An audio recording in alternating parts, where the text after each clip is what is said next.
Hey y'all, what's going on? Happy Thursday. Happy Thursday. Hope you all having a great week so far. I'm myself having a good day. Today is my Saturday. I won't work today and tomorrow. So I'm here giving you Mrs. Social Corner. You see the thumbnail. So we got a couple of topics. And yes, we're gonna talk about some recent news that came out and whatnot. So, for example, the Quad and King breakup news, Cameron Hugo interview. I actually watched the episode.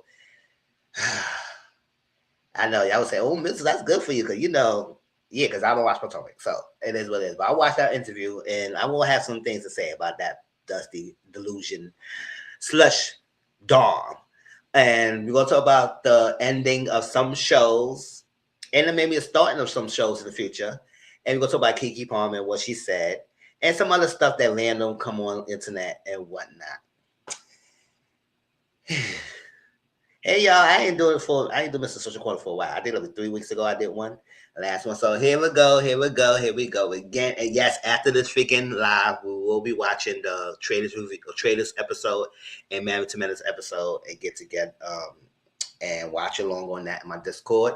So my Discord link is down below in the description box. So click on that and join me on Discord, and we do watch along after this live. And hold up, I know everybody say, "What's new at?" Hold up. Hey, shine bright like a diamond. You're beautiful like diamond in the sky. I got my haircut tomorrow. Yeah, I gotta get a fresh haircut. Next Saturday is my birthday. Turn the big 4-0. Yeah, the big 40. I got a couple things next week going on. I know Thursday I'm gonna go to a little spa. And then on Friday I'm going to a play, Broadway play, and dinner. And then Saturday I'm took off of work, so I don't know what I'm gonna do Saturday. I might do like a minute dinner at my house. Chill out, drink, and relax. I don't feel like going doing any grand or big thing because it's cold out.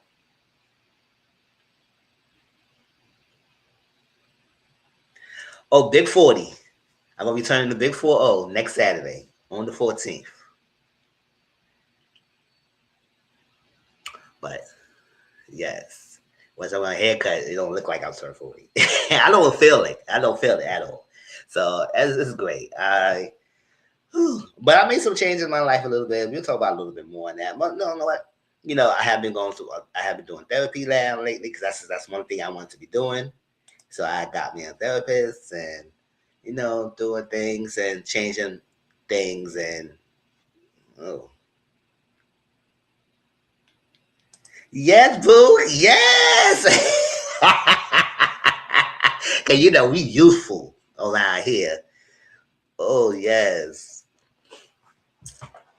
yes. Cause normally the big four is the big milestone, and I said I don't want to do anything big.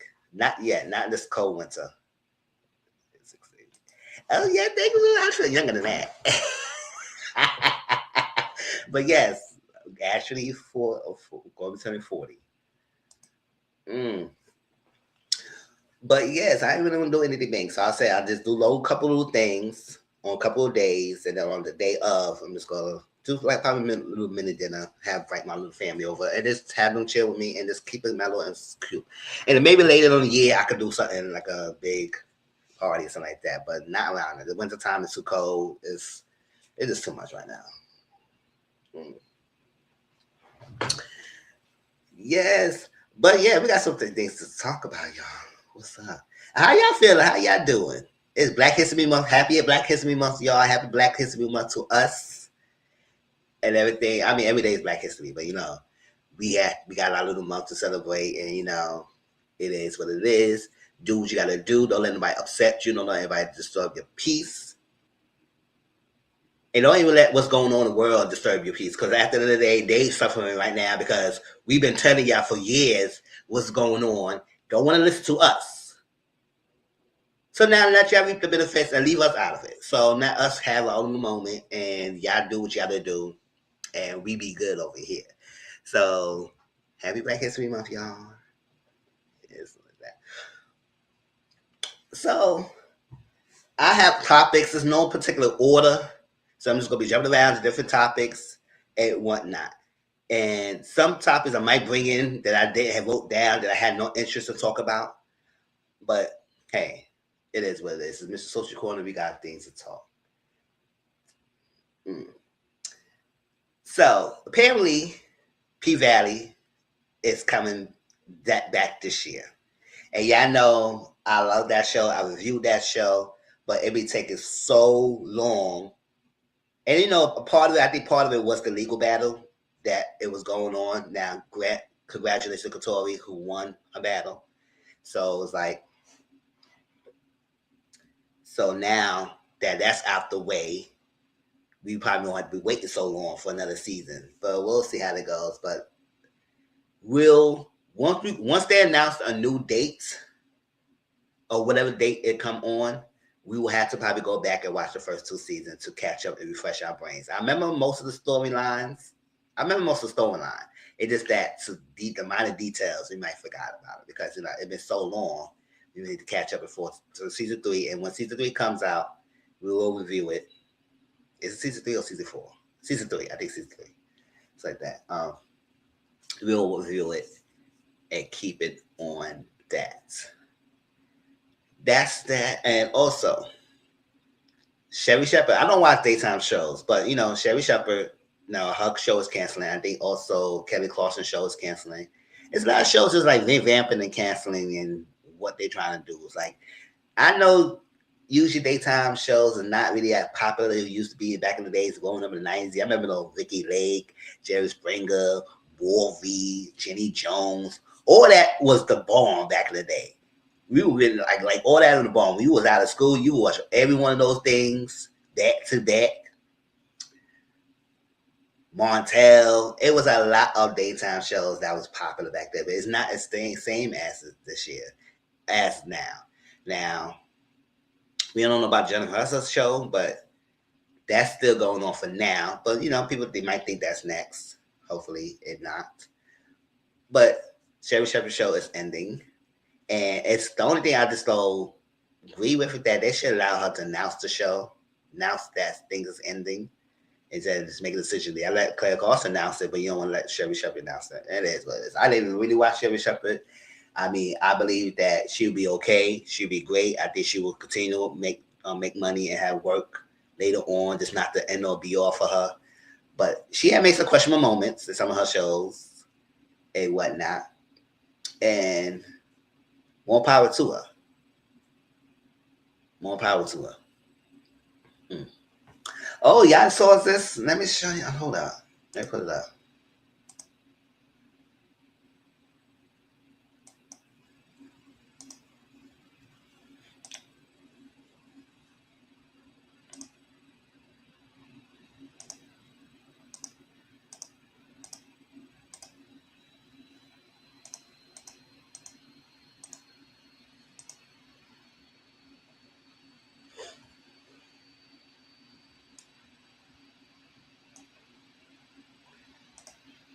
Share the screen.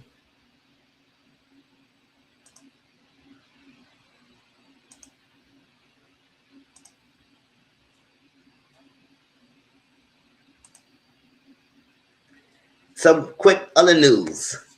Let's go to reality TV round. Mark Wise, it may be returning. Y'all know when reality TV show was the ish back then when we was really watching reality TV show. Mark Wise was the bomb reality TV show. It was great. We had the Big Inch, we had Drita, we had Renee, we had a lot of people that was on there that was big time personalities. That storyline, they not afraid to scrap. Exactly. They was not afraid to scrap, and what they scrapping about, it was reasonable. It wasn't no freaking. They just fighting the fight for no real reason. When they fight, they fought for a reason, and it builds up. There's a fight out of nowhere. That's why I say this is one of the shows that I feel like, you know what? I'm gonna be real. I didn't like Inch or Drita. Oh, really?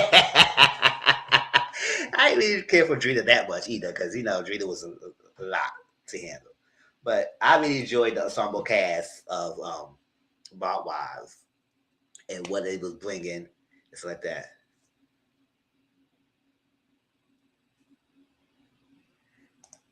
I still want love to give Drita what she was asking for.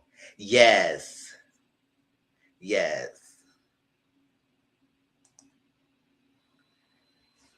because some of them been going through it with their partners as well. The partners, and then the life, and then the woman. Yeah, this show is good. So apparently, it's maybe coming back featuring Renee. However, Drita declined to come back, which is her right because I know currently she's doing well, it's already filmed. It's already filmed, so she already done it, which is House of Villains. So I don't know her reason. Maybe she just say no. It's a chapter in my life. I done it. I did it. I done it. I just don't want to continue doing it again anymore, which is fine.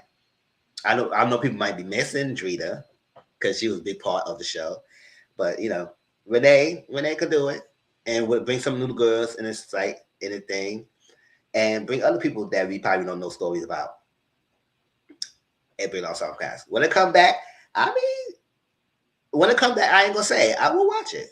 I will watch it, see how it is. Because My Wives was a great reality TV show. It was a great one.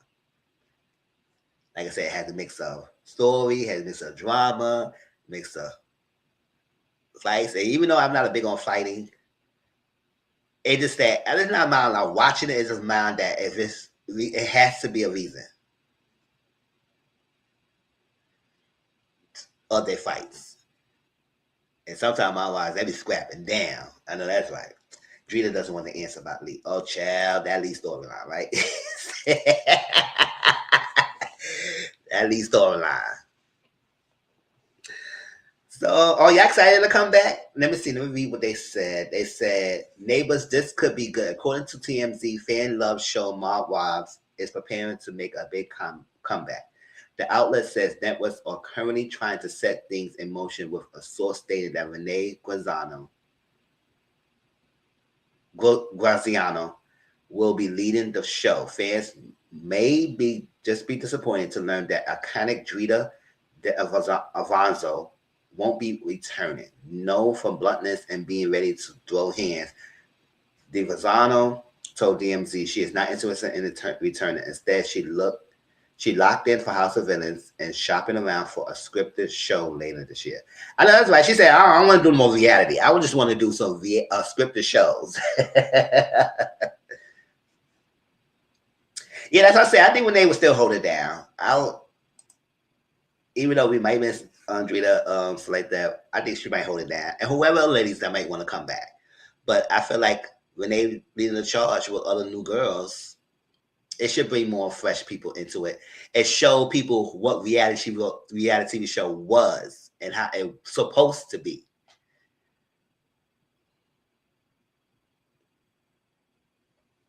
And not just fake old making stuff up and fake beef and drama for no apparent reason. That's like, what?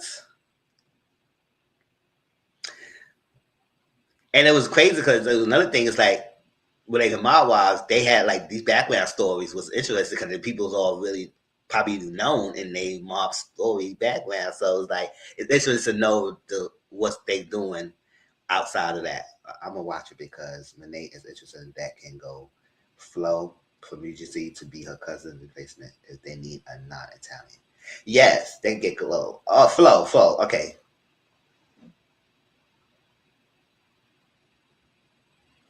Yeah, Renee is interesting. She is interesting. That's what I'm saying. That's good that she stayed. She wanted to return and lead the charge.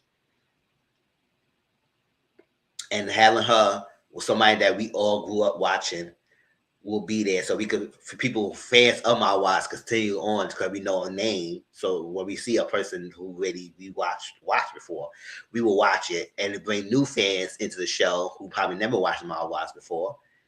They probably get excited and see a new reality TV show.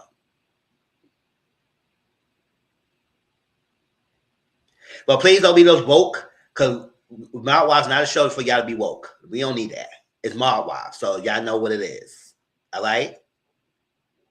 Yeah, we don't need no woke people. Just let's watch the show and call it a day.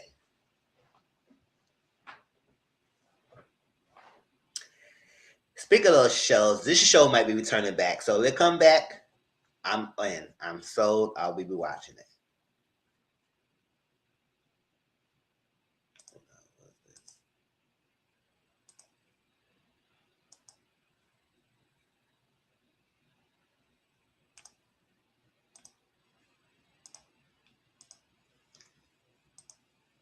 Speaking of shows, let's listen to another person. Basketball Wives. Thank God. Thank God. I'm sorry. Exactly. Was made to be toxic. Exactly. Point blank, period. We don't need nobody saying, oh my gosh, no, nope, nope. You ain't ruining this for me. Y'all ain't ruining this for me. Y'all better stay your ass where y'all at. Stay behind where y'all at. But we ain't ruining this for me. This is why the Chicago one got canceled quickly. That's for real, right? They was too real for y'all.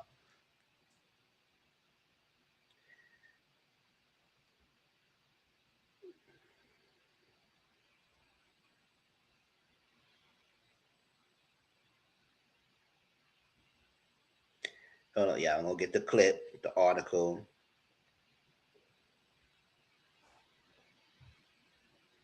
I'm going here real quick before the news got out and people try to be messy and make this something that is not. This is just called growth and, moving forward. I'm announcing today that Basketball Wives will not be returning. Since its launch in 2010, this franchise has been the defining part of my professional journey. What began as a vision to tell my story and stories of women like me grew into a cultural movement that created opportunity, sparked conversation, and honestly amplified voices that deserve to be heard. I'm so grateful to VH1, Truly Original, Shed Media, and BET for their partnership and belief in a show that left a long-lasting mark on entertainment. Most importantly, I'm thankful to the women who trusted me with their stories and the creatives in front of and behind the camera who helped bring this vision to life season after season. Growth requires evolution, and knowing everybody, I wanted to jump on here while preparing for what's next. While this journey is concluding, I'm actively developing new projects that align with my personal and professional purpose, continuing to create meaningful opportunities for women across media and business. Basketball Wives will always be a cherished part of my legacy and a foundation of my career as a producer. Thank you for your support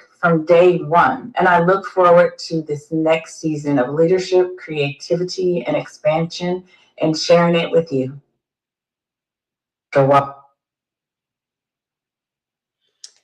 Basketball Wives update. You heard it first. Basketball Wives will not be returning. Thank you, BET, VH1, Shea Media, and to everyone who supported this chapter from the very beginning. What started as a vision became a platform that amplified voices and opened doors. This isn't an ending, it's a transition. I'm stepping into a new season with exciting projects ahead that align with where I am personally and professionally. More to come, Shawnee. I ain't surprised. It is what it is. It was time. It was time to end it. It was time to end it. I had stopped watching Basketball Wives for a while now, and it just came to the point that it didn't become entertaining anymore. It didn't become entertaining anymore. I didn't like that certain ladies, one person in particular, Evelyn, getting away with a lot of shit. I don't care how much TV y'all think she was, how much she thinking she was doing good for TV and she is great. I don't care about all that. Y'all can have y'all criteria. I don't care for all that. I don't want nobody who act like they could get done with do anything they want to and expect no consequences. And it was getting away with a lot of things because the person she was bullying bunny with was the producer of the show. I don't care. Don't care. Y'all said I said what I said. So I didn't care for Evelyn at all. Not my favorite, and I don't care. She was not TV go for me at all. I don't care. Um, she was getting away with a lot of things, and I just stopped watching the show. I think Shawnee should have took a step back and not be part of the cast. I think she should have stayed behind the camera, let the cast do what they had to do. That's my decisions. And the gang of antics of OG and a lot of things happening. and one not recycling the same ladies. It comes to the point. It's comes to the point that it was getting too much. So, and then last couple of seasons I have been watching. I did the last season I even actually really fully watched was that the same season? I think that was the same season when Malaysia threw that table, and that same season and that OG and everything got together. Was going back and forth. Ojo Cinco wanted me. I think that was the same season. I think that was the last season I even watched Basketball Wives, and I was done after that. I was saying, no, I'm not watching anymore. Mm-mm. I can't. I can't. It was blatantly doing too much. So more power to the ladies. I know it opened a lot of opportunities. I know Tammy doing her good job, and you know how firecracker Tammy was on the show, and that's the time I was watching Basketball Wives and everything, and you know how they did her, and she left, and then she doing the bigger better things. She doing mad shows, she doing mad things. I said, "Damn, Tammy, now we can't get you out of our faces now." She's like, she doing her thing. So that's one of the major glow up from that show. And, a lot of ladies is doing their own thing. Like Evelyn up here laughing about her daughter in the game. Like, listen, I ain't even planning to talk about that today, but I would say, girl, I don't got time for her. You up here laughing on the freaking guy face who can freaking kind of shading your daughter right in front of you. I said, if I was Shawnee's daughter, I don't even freaking F with her. But whatever it is, I said, girl, do what you got to do. You think, listen, y'all love some evidence, so let's see if she doing something for herself. Nothing.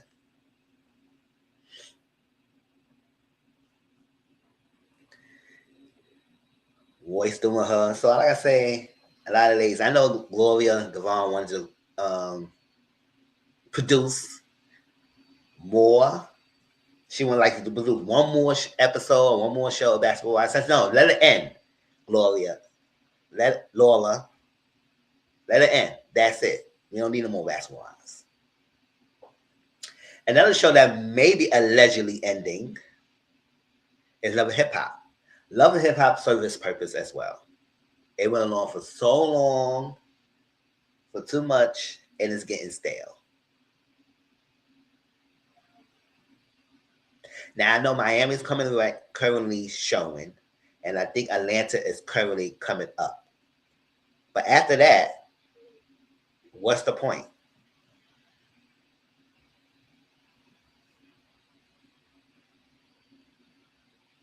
It's become stupid. It's another show that become very stupid.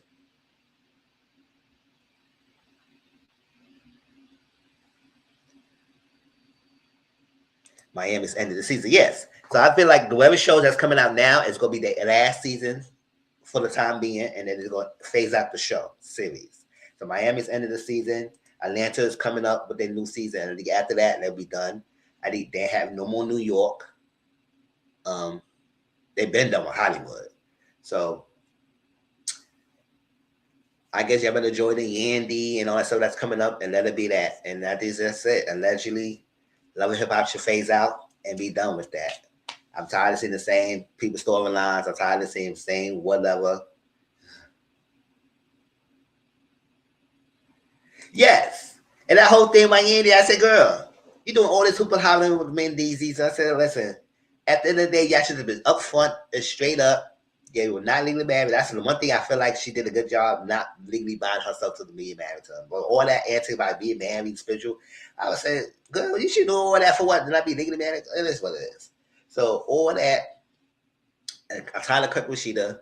That's why I'm be watching Atlanta, so I don't care about that anymore. I'm trying to cut Rashida storyline. That thing dusty going on, and we don't have no Stevie J, no Mimi, and anymore. And, Cardi Red. I said Cardi Red. I don't know what the hell you still doing there. And Spice, all that stuff. So, y'all have at it with this Atlanta season coming up. I mean, Scrappy doing the same thing. I don't know what kind of girl did it with Scrappy think that he's all faithful or truthful. I don't know what the hell y'all thinking. He said, why? I said, girl, after this point, I saw the trailer. I said, at this point, why are you surprised at what Scrappy's doing? You know damn well he was texting that girl, and you damn well he was texting that other girl. So you thought you had a baby by him, he would be faithful. He was never faithful. He's never been a faithful guy. So I don't know why females act stupid when it comes to this guy. Like, it's stupid. You should have been like, you know what? I know what the fuck he doing. It is what it is.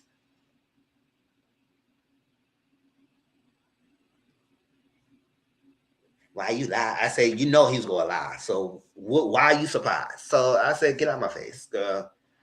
Get out my face. You are no special than nobody else. So Love and Hip Hop is ending, and let that be done. Mona did what you had to do, and it fades out. Another show is coming up. Bell Collective expanding its franchise. I think I did not talk about this last time. I think I saved it. Did I? I don't know if I did. But it's been a while ago, so I'm talking about it now. Bell Collective is franchising. The new season of the current Bell Collective will be out next Friday, and then Bell Collective Birmingham will be starring Stormy and some new ladies. And I said, oh. I didn't just like Stormy. I just didn't care for it like that either. So it is what it is. But as a new, I think Bell Collective is one of his. I think Bell Collective is his strongest, should be his strongest main front show. But he wanted to push Bell Collective like he pushed Love and Marriage Huntsville. Let Love and Marriage Huntsville dies out. That show is coming as whack and stupid. It's been whack and stupid, so I don't watch that show anymore. Bell Collective should be your staple show, not Love and Marriage Huntsville. But we know Love and Marriage Huntsville became your first syndicated show, so it is what it is.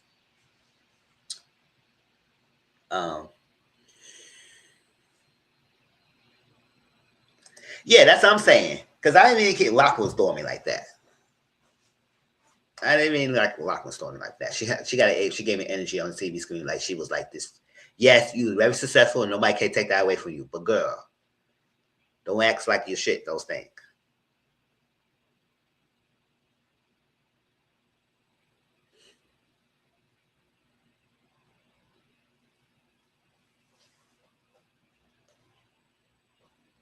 I'll be happy they cancel Love and Marriage Huntsville, but you know that ain't gonna happen because I'm tired of seeing the same people.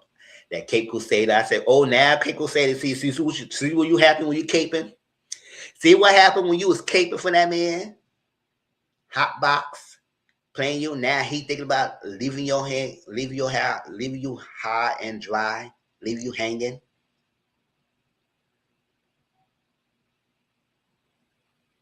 And it's so sad to see a educated older woman play herself for this younger man.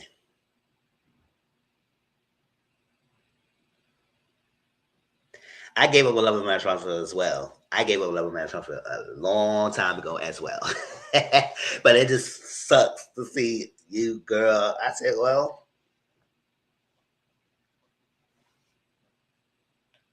and we talked about it last time when he talked about referring to as a refrigerator and all that extra stuff. And especially giving Trisha and her boyfriend. Yes, that's freaking thing. I don't even know what's going on with their relationship. Because the only thing I be hearing about lately online is about Kate Crusader and Hotbox. And Teletubby and Nell going back and forth. Nobody even talk about Trisha and her boyfriend. What the hell's going on with that? But I do see her ex-husband online a lot. What's his name? Marquez.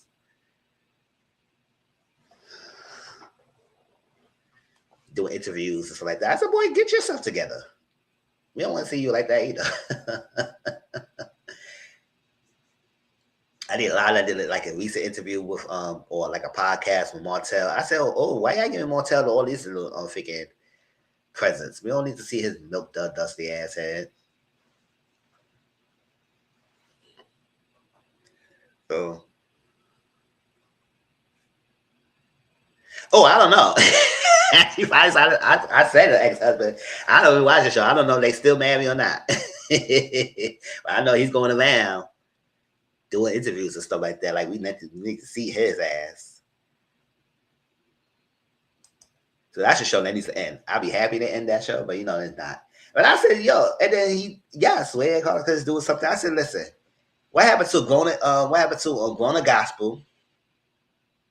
What happened to the other show that was Fraser in Malaysia? It's like he just start shows and then just leave it hanging. I was like, and they're gonna come back with DC. They're gonna come back with Detroit. Even though I can't for Detroit anymore. That show started stupid. I couldn't stand what I like. Every cast member in that show was annoying. Every cast member in that show was annoying. DC, the way they had to did see DC, they kind of make us messed up, upset. So it was like, whatever. You know what show I was interested in? I wish, and I reviewed it. I wish they came back with another season, but I don't know what happened. What was the reason? Too happy to hold Charlotte. That show was a good show. I don't know what happened to that show and why they didn't do another season. Because that season had great different family dynamics. It all was so different. We had an Epstein nesters. We had a relationship that had two male and a woman being parents to children. We had a couple that had a married couple that had children. Like all these people was so family. They dynamic was so different. It was so much content to talk about.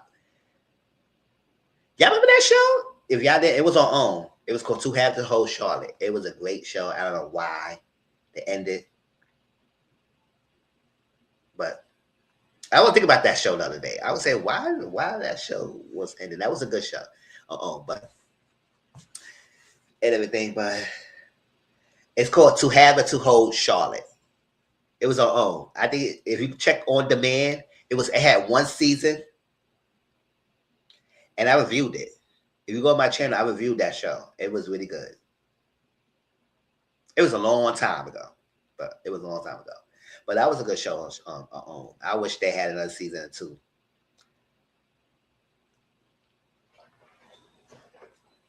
I think it's on my playlist. If you check it out. So anything, I think that's it. What we on TV Realm. So Love and Hip Hop might be ending soon. Basketball Wives got canceled. P-Vaz coming back out. Basketball Mob Wives might be coming back. I don't know about that one probably because filming in Charlotte is hell. Maybe. Maybe. Let me see if I go find my playlist of that, and I'll share it here so y'all can go watch it because I really did enjoy it.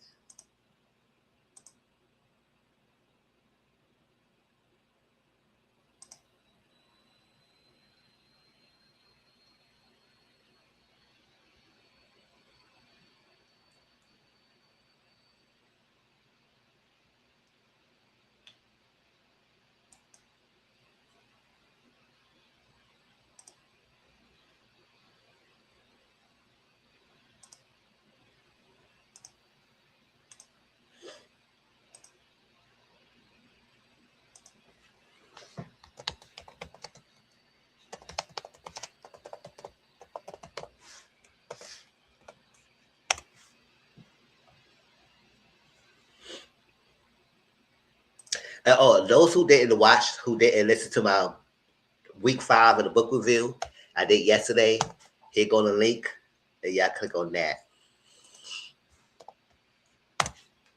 and watch that and catch up. And I've been doing it. Like I've been giving you content, and stuff like that. So watch it. So that's that. That's all about the TV realm, so like that. And let's move on to other news.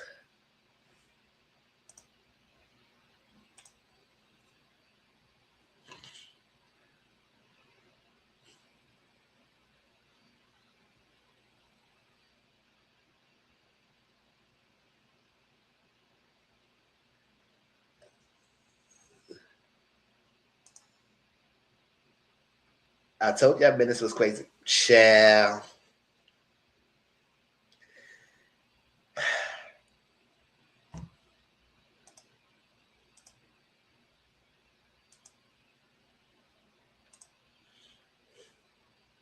Oh yes, Menace.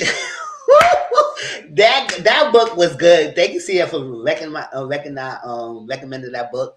It is so good, and I was like, this guy is something else, and the storyline is great, and he is something else. He is something else. He's very strange, weird, do the most, entertaining. But he love when you have a little like a rough dude changing and falling and having a good heart for the woman that he supposed to kill.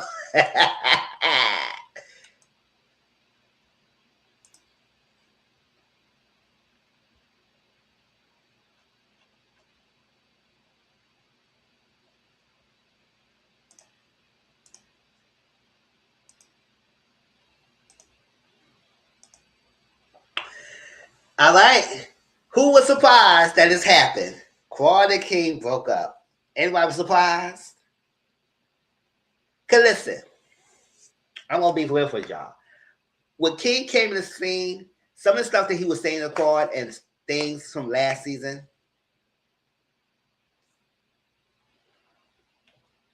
his siblings are worse. Oh, Chad, I know they got their own spin-off books too.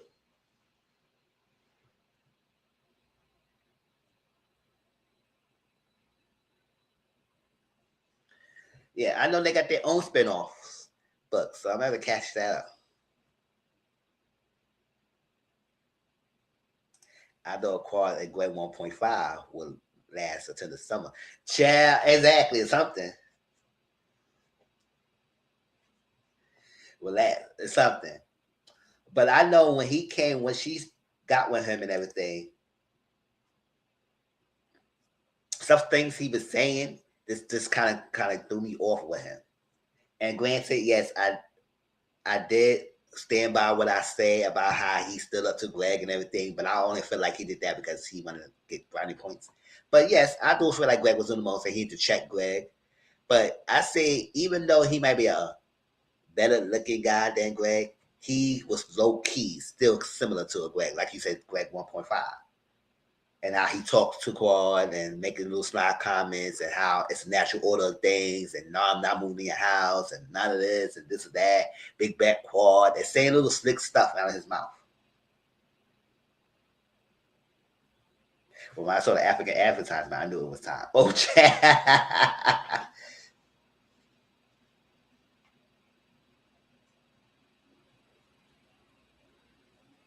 If Helen she just hit that baby formula better, Quad could have hit 1.5 longer.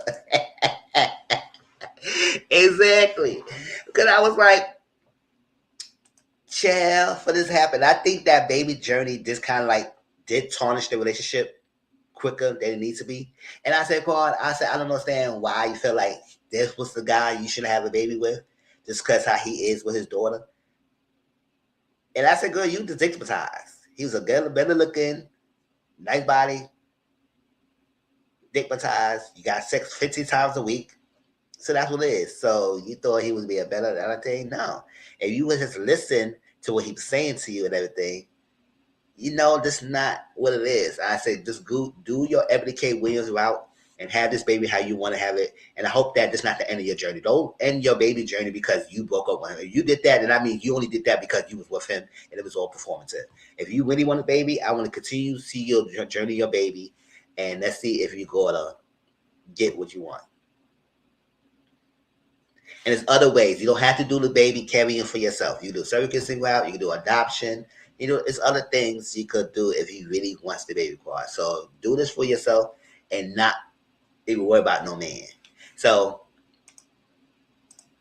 that's the only thing I was happy because I know she was begging, please don't do this to me. And I said, girls, you don't freaking beg. You better stop your begging over here. And you can tell he didn't want no kid. You can tell he was saying, "Oh, I'm just doing this for you, and it's too much. It's crazy, it's creating a tone of a relationship, and all that stuff. And you should have my thing, give me a king, and all that stuff, and masculine." And I said, "Boy, bye." And then he said, I was waiting my whole life dodging a bullet." I said, "You have a kid though. You have a daughter. So how you wait your whole life dodging a bullet?" Kids are blessed. Oh, blessed in disguise. It's like, oh, that's slick shit. I said, nah. And Quad is like, so I don't know what propped her to actually woke up and say, you know what, just no to serve us anymore. So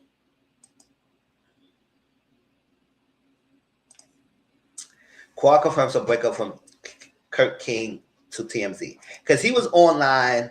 Because I guess people was talking about things and they started asking questions, and he said, "Oh, well, I left that situation," and he said, "Oh."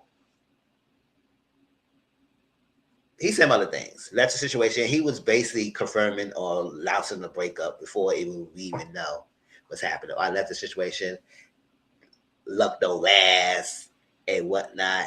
So I was like, oh, well, you just really quickly just get online and just show your behind, huh? But we don't normally typically fashion. When the guys like that, they would like to show that a relationship ended, or it's they the one who ended it, to make it seem like they ended the relationship and not realize it was a mutual agreement, or maybe she ended with them. But according to Kawhi, it was a mutual agreement. According to him, he made it seem like he left her. So it's like normal fashion.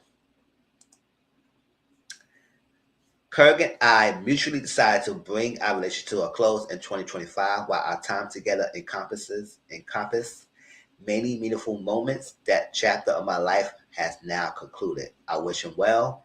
In 2026, I'm focused on moving forward with clarity and purpose. Thank you for your support.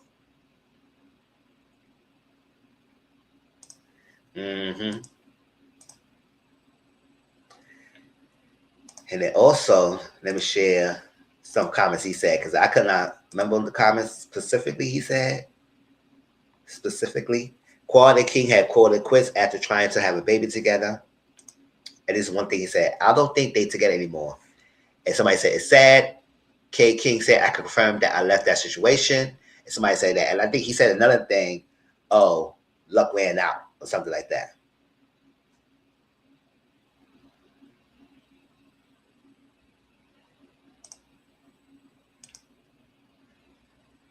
Yeah, just too handsome. Quad is a lucky woman. And then he said luck ran out. So I was like, ooh, Chad.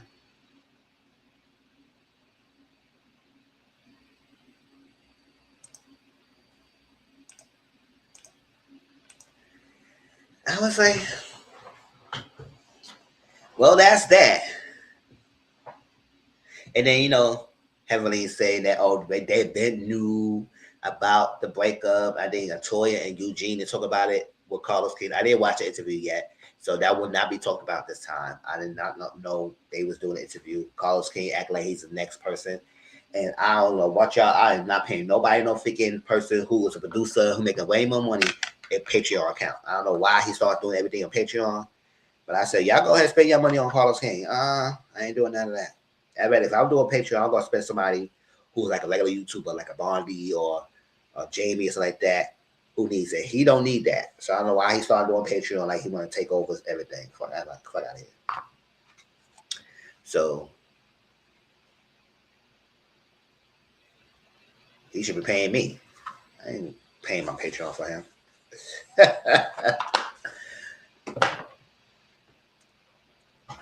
So I wish Quad the best. Him what he had to do and call it a day. I think Toy recently used them to get her son a car. Which I said, if that's his business, that's his business. I know people saying why she would. I said, listen.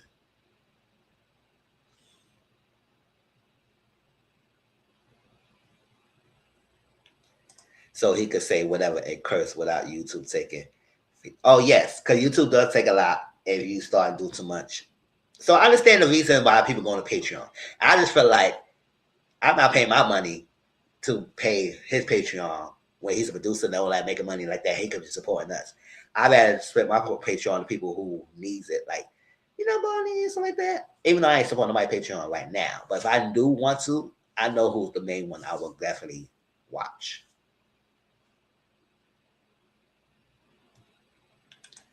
Oh, he gave her son a Lamborghini ride for his birthday. Oh, okay. It was not a car purchase. It was a ride.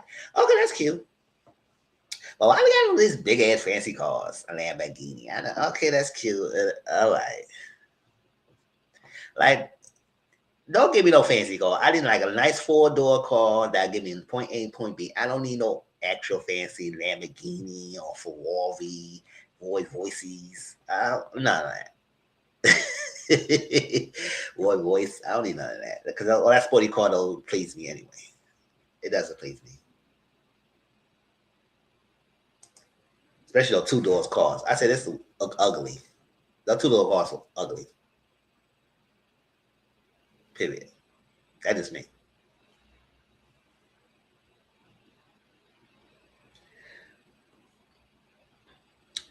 But more power to you. More power to you. I would say what Kawhi gonna do, and she's baby journey. If she really want this baby, let her continue on this journey, and not do it because she worked with this guy. Please don't do that. Because the reason why she wanted to do a baby because how he was with his daughter. I said that's not a good reason, girl.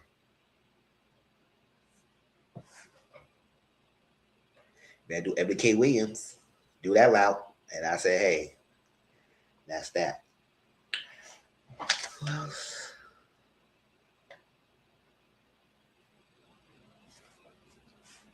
So let us to this thing. So that was that. I'm done. Anything else with Quad King? Because I got nothing else to say. I mean, now that we know they broke up, the rest of the season is minute to us. Now it's like, it is what it is. I don't see no more of that journey because with him. Because at the end of the day, they not even together anymore. So I saw this clip where this mother saying her 17-year-old son is having a job right now, and she want him to pay $500 for rent a month and pay his phone bill, or he get out the house.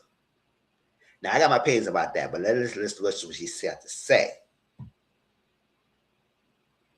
My son has a job now, and I feel like he should help me around the house with the bills. So I told him starting February. I told him starting February 1st, he's gonna start paying $500 a month. And then he's gonna start paying his cell phone. I've been paying his cell phone since he had a cell phone since he was 7. You paid your phone bill like 2 times. Anyway, parents, do you think he should start paying rent? He feels like he don't have to pay rent. You want to give your part real fast? I'm 17, bro. What am I paying rent for? You can't stay nowhere for free. You work. When I'm 18, I'll figure that out. No, you're gonna figure it out now. $500 a month. I don't care what he say. Either 500 or the door.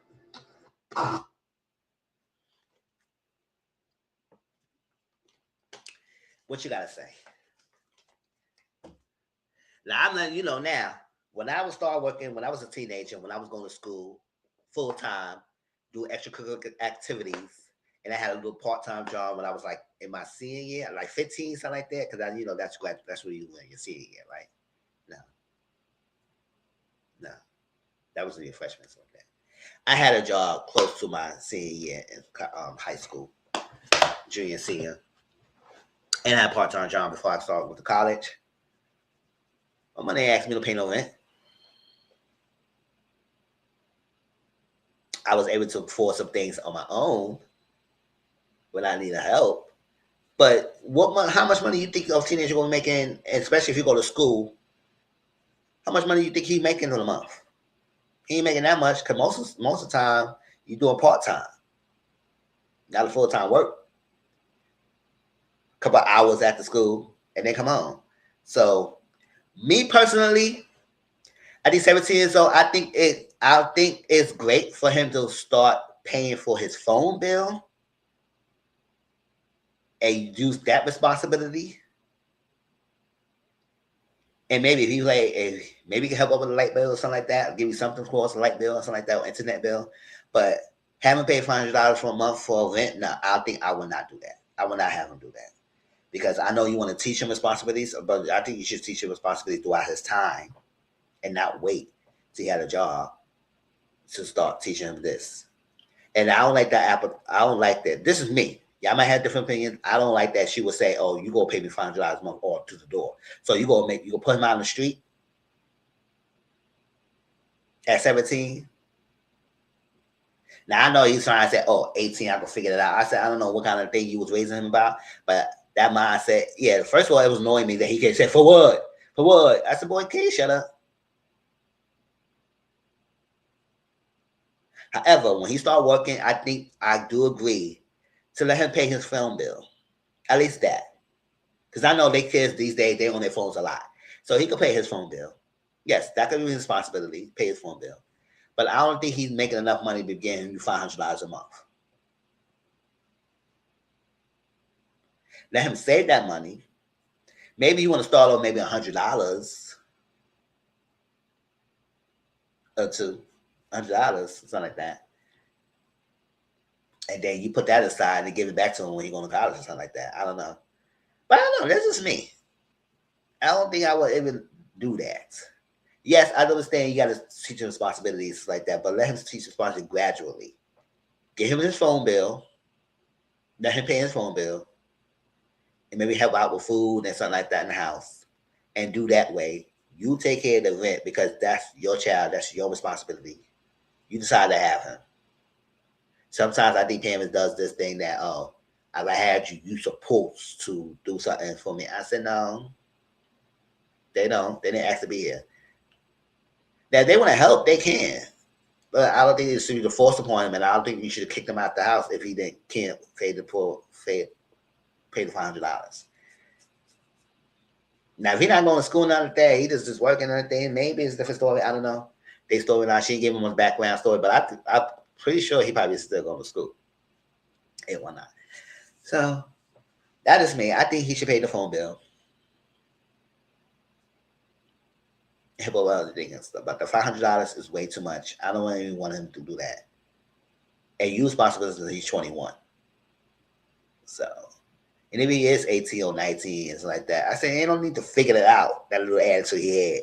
I said, no, just start working in increments to start building. And yes, I understand what you're trying to teach him and say, you can't live nowhere else for free and whatnot. But at this day and age, rent is expensive as hell.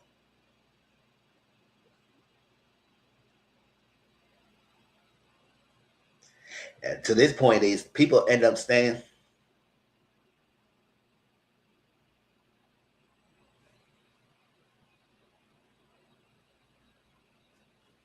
Phone bill. No, not phone bill. Rent is six of hell. A lot of people end up being together. A lot of people stay with their family house a little bit longer. Some people might stay like two family household, the parents upstairs, you downstairs, and like that, because how rent is. It's a lot for one person to even live on their own. I live by myself in New York City, and I live with the stabilized. But at some point, what will be too much? What I mean, I can't afford anymore. I don't know. Maybe I need to start go to the project. So I mean, it's hey, I'm not far off. Thinking I'm above it because rent is getting expensive. And I see a lot of people start living as luxury buildings as roommates. A lot of people can have roommates. It's expensive. So phone bills, but $500, no.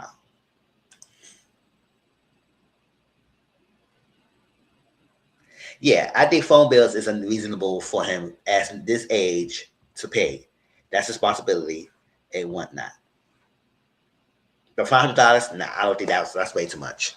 That's way too much, and I don't think you should be kicking him out the house if he can't afford it. Like, come on now, homeless, like that's way extreme. And I feel like you probably fall behind your bills, and now your son got a job, and now you expect him to support you. And I understand. I understand it might be struggling. I understand you might be a single mom. I don't know. I'm not trying to make no scenarios on her head and what she said, but I just feel like you do the most by saying, "Oh, give me this," or "You out." I don't know. Maybe he's just telling her out. We don't know. Maybe that's the truth. But I said, girl, come on now. So you gonna kick him out the streets, and now he gonna be suffering. So give him that phone bill. Let him pay the phone bill, and that's that. And maybe help with food and something like that if he eats a lot. And then you start teaching him a financial responsibility. Maybe you should start teaching him way before we start getting the job. So that way, when we get to the point, he's not how to start being responsible.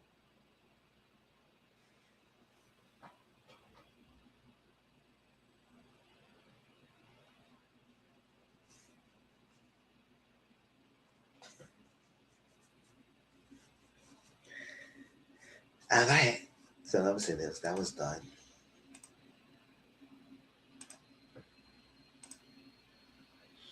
So I saw this post online. Cause y'all know sometimes I might be into like social things and events, political things a little bit. So I saw this, and I don't know y'all opinions on it.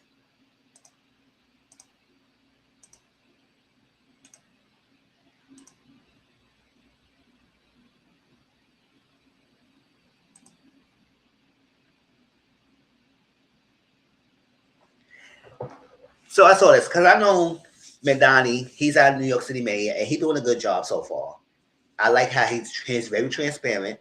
He's letting us know what's happening, what's going on. He's not one of the politicians, even though we know he's still a politician. He's not one of the politicians that's like off out for himself and his rich people. I think he's really working for the people. He's really working for the people. So I appreciate that. And I think I don't know this was his thing, but I know he wanted to do some like free supermarkets or free grocery markets around the around the boroughs, so people who can't afford high grocery bills could be able to come here and get some groceries like that. Which I'm more fine too with that. I just want to know how you gonna regulate something like this, so people don't be going there and just take up your whole stock and whatever, and then you don't have nothing. So I feel like it should be like a system put in place to regulate with you free grocery stores. It's something like they do donations or whatnot. And I think this place, Potty Market, is get like a food bank donation, like close association with food bank. And you know, a lot of people who live in the city or whatever. It might be other places too. I'm not gonna say it's just only New York City. Maybe other food banks in other states as well that give free food to people who needs. But what they do is that they just have like a bag set of different items together. They may give you like a milk. They may give you some vegetables. They may give you some fruits. They may give you some canned goods, some grains. It's like that in a package. Everybody get a set bag, so nobody won't come in and just try and take up everything. They all get a limit of something like that, and then they do like every week or every. I do like a week. They do like a weekly basis, like a food pantry. You get a certain bag of different items. They're usually healthy items. They usually give you grain, like whole grain rice or whole grain bread and milk and other things, eggs and items like that to help offset and help people who's in need. So when they had this party market, I saw this. I said, oh, it looked interesting. So they have a party market first, New York City, first free grocery store opening this month.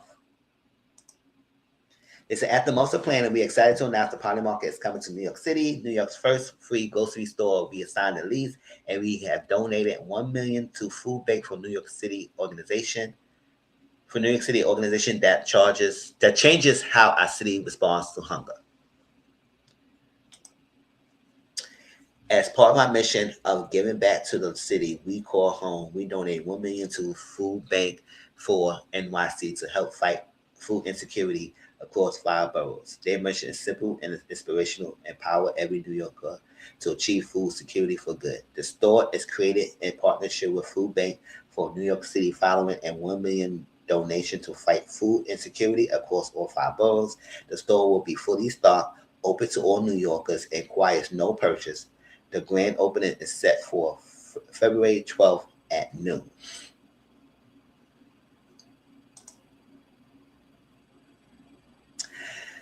So I would say it's no purchase. So I think if they want to, they can, but I don't think it's required. But I was like, another way they could do what I have. I'm in a program right now that do like food pantry and food voucher. I know the food voucher point when they give me like a $50 card. I go to Key Food, whatever store that's on the card, and I go $50 purchase, and they give me like twice a month or three times, and I do that and get a receipt, get another card, go grocery shopping, and it helps with the thing. And I had to get like healthier foods like grains and vegetables, all that stuff like that. What they do with the food bank, they have a point system where that each major group, like fruits and vegetables, like 7 points, and grains like let's say 6 points, and staples, so it was like seasonings and salt and like that. That's like 1 point. And then another food factor group, what was it? Dairy. I think dairy, something like that, is they said 5 points. And do that. And that way each item in the store has some points associated with it, and they had like color coded, like fruits and vegetables is yellow, or grain is blue, and it's just that, and they have a point, and you gotta give a card with a point, and you get the points, and whatever the food group, that point, and it had to add up to that number. And then it's like how many bags you want is just a set of points. If you want 3 bags, the set of points. You want a little bag, 1 point. It's like that. That way, it will help regulate, and it won't be not one person trying to take away everything and leaves not the people not much. Or I don't know. So I just want to know. I just want to put this out there because I say this is a good idea. And, to help fight hunger, give access to people who have food who needs it, open to everyone. And if you can pay, you can pay, or whatever. But if you're gonna make it completely free and no purchase necessary, maybe it should be a way to regulate so it would be waste of food. Food will go faster in a fast quantity. Because you might get that one little mofo who in the Bible order their milks and egg. And then everybody else try to get some milk too. And it's like, oh, take them order now. So now it gotta be a limit. Maybe they should say one per household, 1 milk per household, or something like that. Or at least 2, or whatever it is. So I just want to know the regulations and what they're gonna do.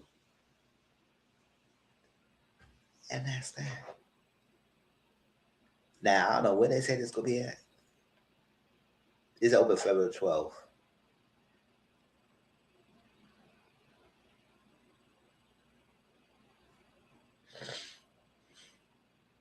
And be downtown.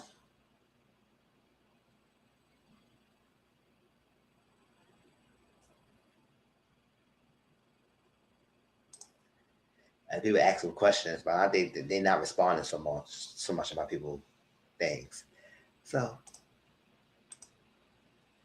that's good. That's good. Y'all let me know how y'all feel about that. But let's move on to anything else. Oh, it's this person, like I don't know. It's on Instagram. If y'all see this lady on my screen right there, her name is Chantal. Chantal Hyde. And she has a great backstory and story. She said she's been a stripper like a couple of years. She's married now and everything. And then she had this type of, I don't know if y'all seen her, but I've been watching her. I discovered her 2 days ago. And baby, she is straight shooter, play no games. And she is I understand her methodology and what she's saying. So basically, y'all know, it's called Canada Dating. Let me get the right. Hold up. Her YouTube, her Instagram channel.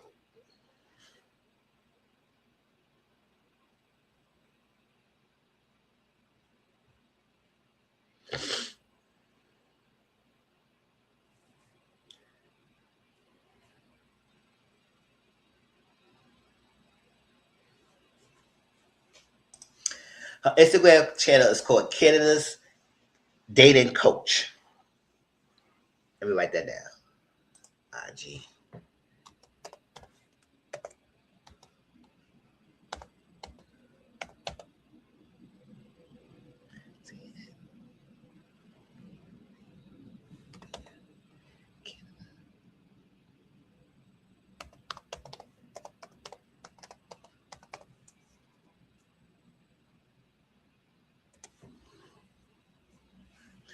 Yes, Canada's Dating Coach. And what she is, she basically have a debate topic, which is called body count doesn't matter. Cause y'all know how people, especially men, try to feel like trying to shame women and try to make it seem like them having a high body count make them less desirable partners and whatnot, or promiscuous, or that shameful ideas.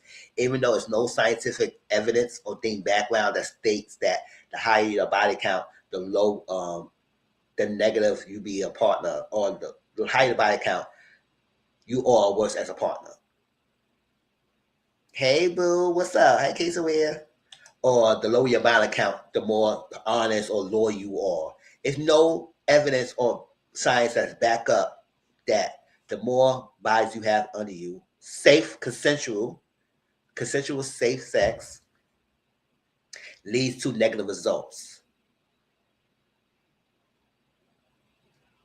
And she making it known that it's facts that stating that body count doesn't matter, because a number for logical people, it doesn't matter to people who understand that the body count does not matter in the grand scheme of things. It doesn't, because it doesn't indicate, it doesn't show you or tell you if a person is dishonest, if a person is responsible, this person is passionate, has whatever the qualities you look for as a partner.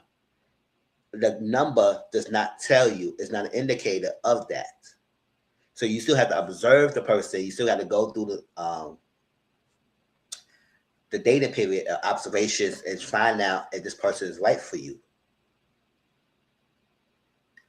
And that's what she said. So when she had these lives covered of time, and she has books and everything. And I think anybody will support one of her books. And she had books and everything that showcase that there's a fact that body counts doesn't matter.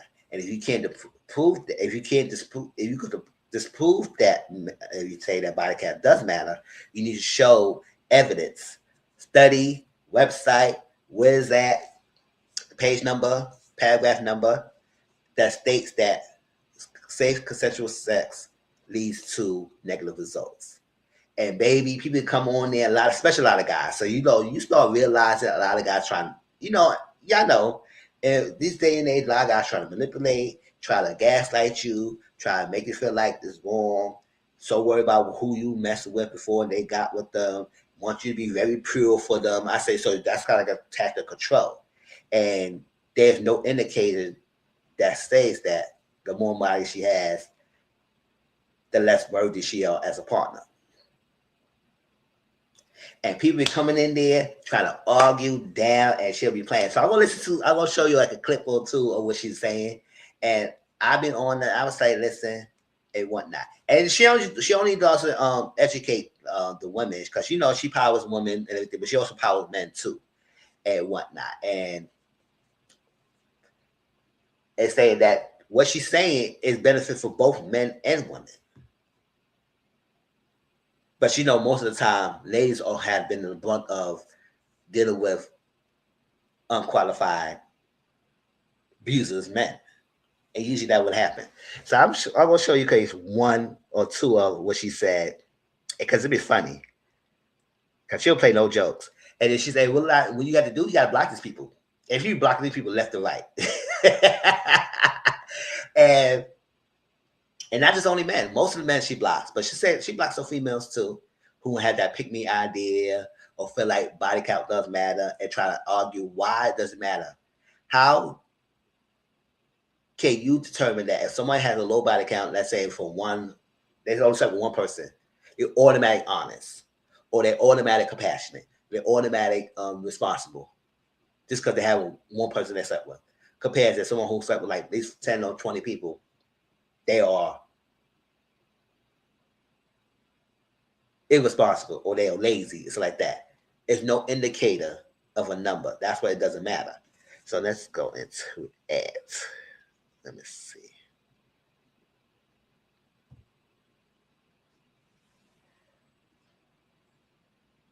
WHO? Hi, what's your name? Hi there, my name's who?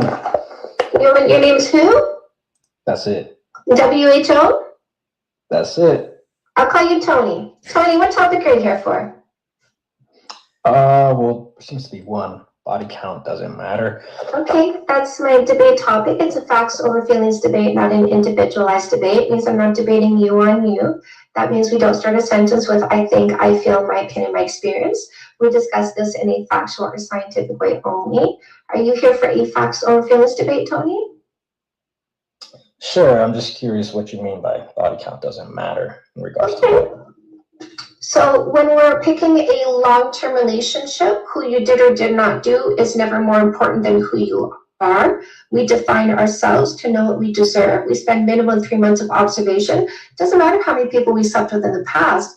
No kissing, no sex, no sleepovers, no exclusivity when picking a long-term relationship. Observation before selection means we find out who you are first. And if you're not what we want, we simply get rid of you. If you are what we want, we'll kiss you at the end of 3 months and start a relationship. Gotcha. Can you pull up your little card again? Yes, sir. Yeah. Honesty, respect, loyalty. If a woman has had multiple partners, wouldn't that kind of undermine her ability to be loyal or at least committed to one person? Are you saying people with a low body count are automatically loyal and honest? No, but I'm saying that No, exactly. So I'm not going to make the assumption that somebody telling me a low number means they're the person I want to pick. I'm still going to use observation before selection, right? Well, the question is... No. If somebody gives me a low number, I shouldn't assume they are honest, loyal, and trustworthy. I should still practice observation before selection. Am I right or am I wrong? Yeah, you should practice observation before exactly. selection. Now let me That's ask why you we this, would observe the body count. Tony, I got a question for you. That's why we would observe the body count. I can't hear you when I'm talking, Tony. You're wasting your breath. So, Tony, at what number will you reject a person who has all the qualities you're looking for? How many people do they need to sleep with for you to reject them, even though they're everything you're looking for? 1. There you go, ladies. Black. This motherfucker said 1 person. So that means if that person has all the qualities you're looking for in a woman, and 1 would be too much for you, and you would reject her because she slept with 1 person, so that means she had to be a virgin for you to be with boy bye. That's what I'm saying. That body count doesn't really matter. So when you have people who try to ask you about your body count and try to make it seem like try to make a whole scenario story about you of a number, just that, because they're gonna try to control you. That's a sign of control. There's no evidence indicating whatsoever that stating that higher body count equal less desirable partners. There's no indicator. And there are people who be going back and forth for her, and she still be playing. And it'd be so funny that some people that she be saying that people had like pee-pee fantasies. Because it's like, think about it. While as a man, you are very obsessed in knowing who the woman has slept with. Why? Why does it matter to even know who she slept with? Because you think about the boys she slept with. So if you think about the boys, you're not even thinking about her specifically and try to know her. You try to understand who she slept with, the boys she attached herself to. So we don't want to deal with the pee-pee fantasies. So you visioning the man that I slept with, it's just irrelevant. It's irrelevant. Why you need to know that so much?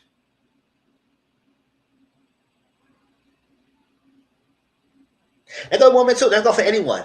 If you feel like body counts matter, like for a woman that say they want to deal with no freaking man, and that's fine. And she also saying she don't want to change nobody. She kept saying that she's not here to change you. Who you are, who you are. But I'm just letting you know by facts, body count doesn't matter. Because if you go by facts, the number does not indicate to let you know that the person are honest or whatnot, or the person is safe. Because how you find out somebody who don't ever have STDs? You gotta get the go and get tested, and they have to show you the test. That's all facts. It's observation. That's all things you can prove. So let me see what else. Let me see.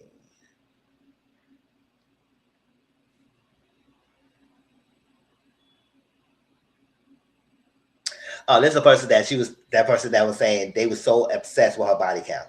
Let me show you what she was saying. That was so funny.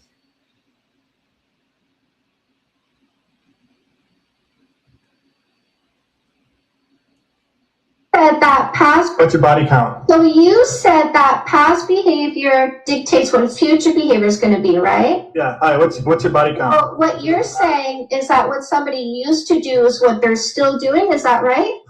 What's your body count, though? Is that right? What somebody used to do is what they're still doing. Is that what you say? I'm done here. Yeah, because you're PP obsessed, and I'm not catering to your obsession by giving you fantasies to go think about. Because when you look at a female, you got to run through her to go think about males. Because you're a ran through male. Can't look at a female without wanting to hear about male genitalia. So you can go into your little PP fantasies. Because your religion, your culture, your upbringing said it's wrong to like boys. I'm telling you, your religion, your culture, your upbringing was wrong. It is okay to like boys. You can stop running through as females to go think think about male genitalia. Answer the question. Ladies, are you noticing the ram through males? Are you noticing how many males can't look at a female without wanting, desperately wanting for the female to tell them about other males having sex so they can think about other males having sex without thinking that they're gay? If they use a beard, if they use a female as a disguise, if they run through us to go think about boys, that's not gay. It's okay as per their religion, because it's not a sin, because they didn't think about boys all by themselves. You can get this on Amazon.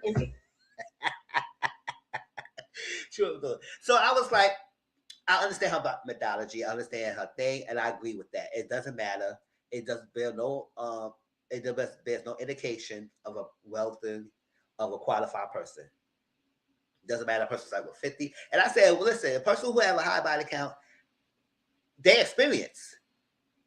They don't live experience, meaning that they understand their body, they understand to teach you how to please them, and they know. So it's not to be ashamed of. Don't let nobody call you promiscuous because you got a high body count. No, you have safe, consensual sex.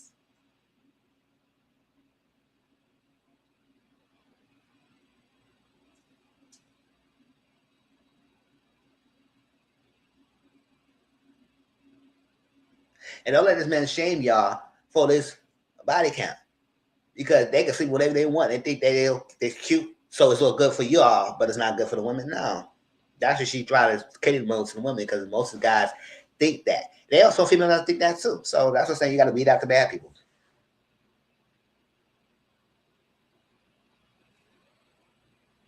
Hi, what's your name?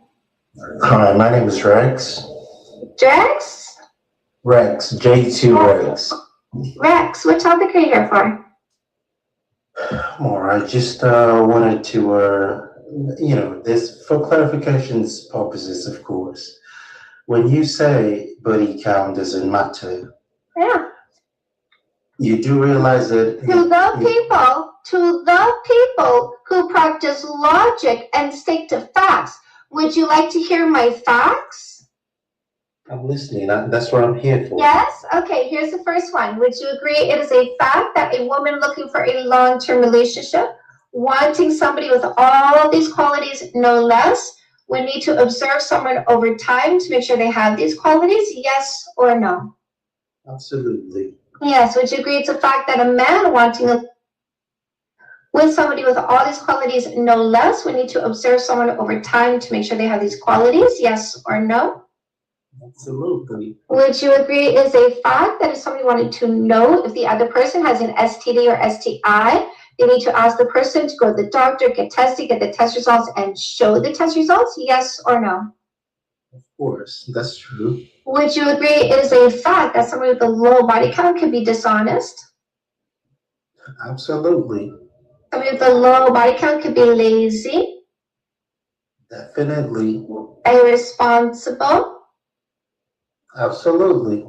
The logical people who stick to facts don't ask for a number, because it doesn't tell them if this is the person they want to commit to. It doesn't tell them if they have an STD or STI.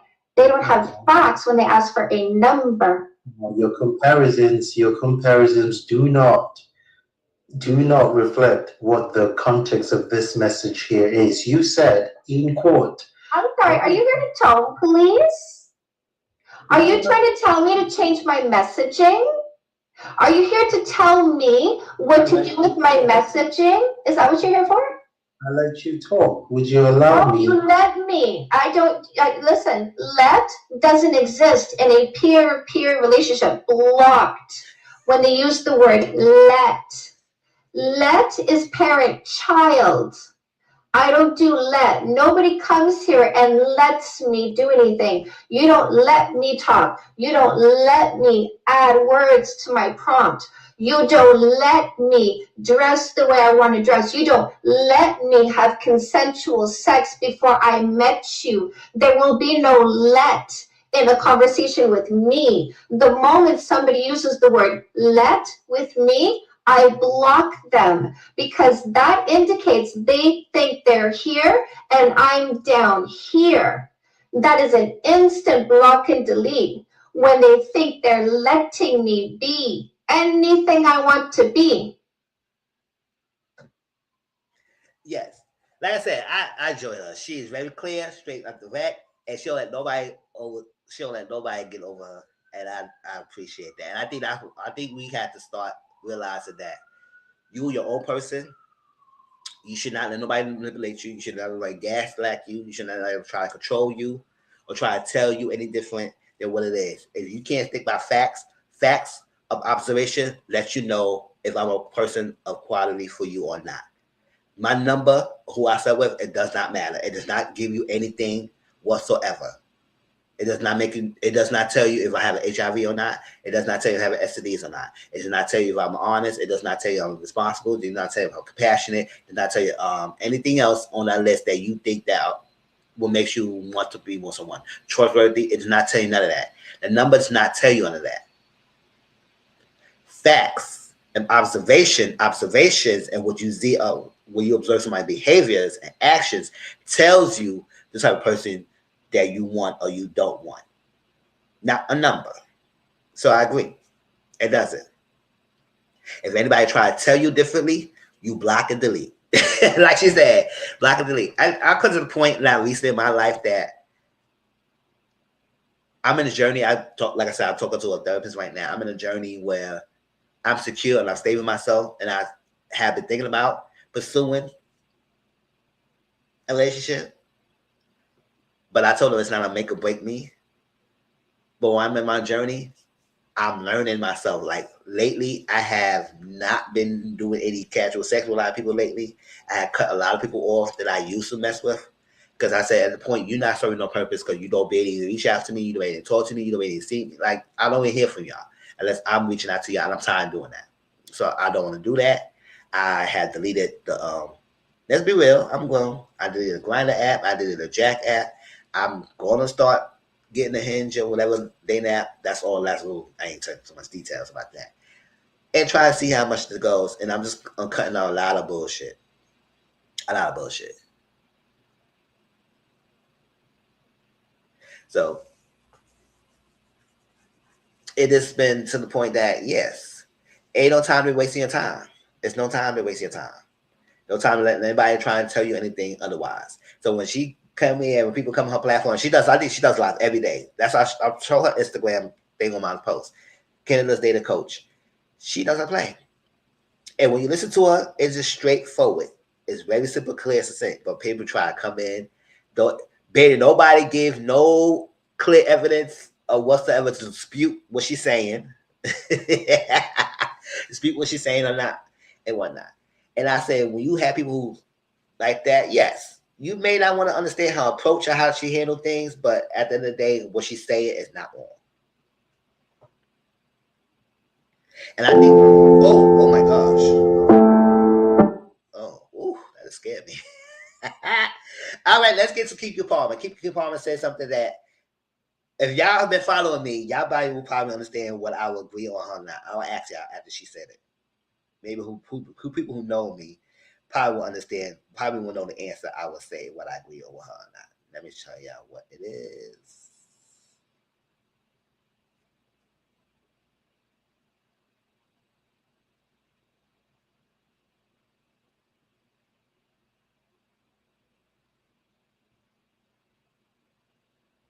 But one thing I need you to know is that I never want to live together. I could be open, but one thing I need you to know is that I never want to live together. You're so quick, and I take it personally. I like my alone time. But is that real? That's real. Oh wait, are you speaking as Keke? Yeah, I'm speaking as Keke. Not okay, girl. I honestly, I just feel like, Whoopi Goldberg said it best once. She was like, I don't want nobody in my house. Yeah. Wait. Time out. You're for real, right? She's for real. So marry even. So you're married? You're gonna live around the corner? Around the corner would be great.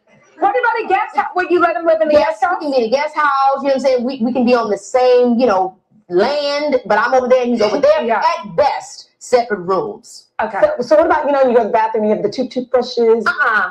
No, so he can mess my bathroom. Is that your hot take? So if that's your hot take. That's one of them. And that's a hot. I can't close my mouth. But think about how fun it would be to be like, I'm going over to my man's house. Yeah. Over there. Over there. You know what? It keeps things right. It's fun and exciting. I want to go sleep on his couch. And he better clean when you're coming over. That's what I'm saying. You know what? I will say I'm laughing about it, but there are probably people watching right now who agree with you. Come on. Many it people. just helps to keep. I feel like sometimes you can be just too up under. Yes. You know what I mean? Yeah. Let's Yes, I get do. some space. I love it. Yes, I do. I'm mad I said the two toothbrushes and she's like, no. Yeah, that's like. So those who've been following me for a while, do you think I would agree or disagree with Keke?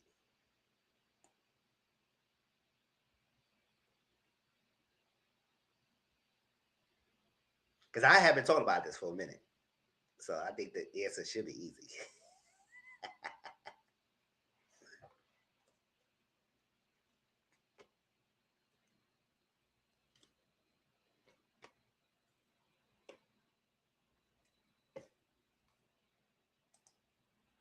There you go. There you go. Yes.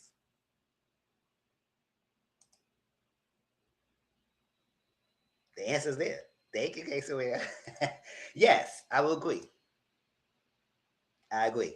I have been thinking about this for a while, and I think I talked about this in my therapy session. I have to think about this for a minute. And I also talked about this when Sherry Lee Ralph said that. And I say, you know what, it resonates with me. Let me say this. Every couple should just define where the living situation is for them. Nobody is right or wrong in the situation. So if you find out you need to live with a person, it's fine. That is totally fine. But it's also fine somebody who don't want to live with their partner. Doesn't mean they're gonna be hard. Doesn't mean they're gonna be have a terrible relationship. They're gonna be going by divorce and like that. No, it doesn't mean that. There's no indicator of that. The reason why I feel this way is like, especially in the community, yeah, guys, sometimes they move so quickly. They want to move in together and everything, and then relationship break up, and then what? Somebody can get kicked out the house. And I said, I don't want to be in a position where I decided to give up my apartment and live with some person, and we decide to be together, and what? And I don't have no place to go. I don't want that. I really don't want that. Maybe it's a fear. I don't care. I like to have my space and my peacefulness. And also my love language is quality time. So yes, I would love to spend time with quality time. You have your place, I have my own place. I could come to you, you come to me. It's like that. Maybe down the future, I'm not closed off of living together with a partner. Maybe down the future, like 3 years or down the line, 4 years down the line, 5 years down the line, we in a relationship. We can think about that. But I do want to keep at least a piece of myself here. Even if we do decide to live together, I would like to keep this apartment. Because you know why? If something does happen, I can come back to it. I have a place to go. Because sometimes I may not be to the point I need to be on my own. I don't want to be too under someone so much that I would probably get annoyed and I can't escape from it. Yes, my space, my peace. Exactly. It doesn't mean I don't want to be with the partner. Doesn't mean I don't want to nourish the relationship. Doesn't mean that. It does not take away the relationship.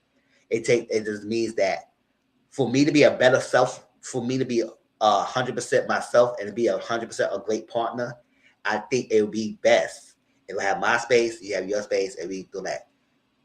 We could try to live together, and we could do that by you staying with me sometimes, stay with you sometimes. We have this two household, and we want to have a little space. We can have a little space, and then we can come together. It's like, so I feel that way. And when I have a partner, I'm gonna make that clear. I'll say I don't want to live together so early and so fast. I would like to, as possible, keep 2 separate spaces for now. And we talk about that later down the line, but that's not an immediate thing to happen. I'm not immediately living with you. That's not happening. 24/7. I can stay with you sometimes, but I'm not living with you 24/7. That's not gonna happen right now. No. And it may turn some people off. But that's why when I'm on this journey of finding myself and learning things and doing things differently, I know this is one thing that has been constant. I do want to have my own space because I do not want to be in that position. And I took so long. Like I've been in my mother's house for in most of my old 20s. Even when I was working everything, I was trying to get on my own and be established. So when I got to 31 and I live in this current apartment right now in New York City for 8+ years, I've been in this apartment, paying my own bills, living by myself, and everything. It's been great because it's my own.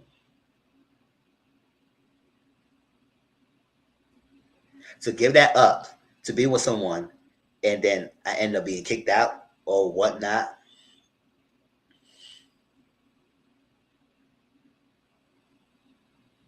If I don't get kicked out, that space will not be peaceful.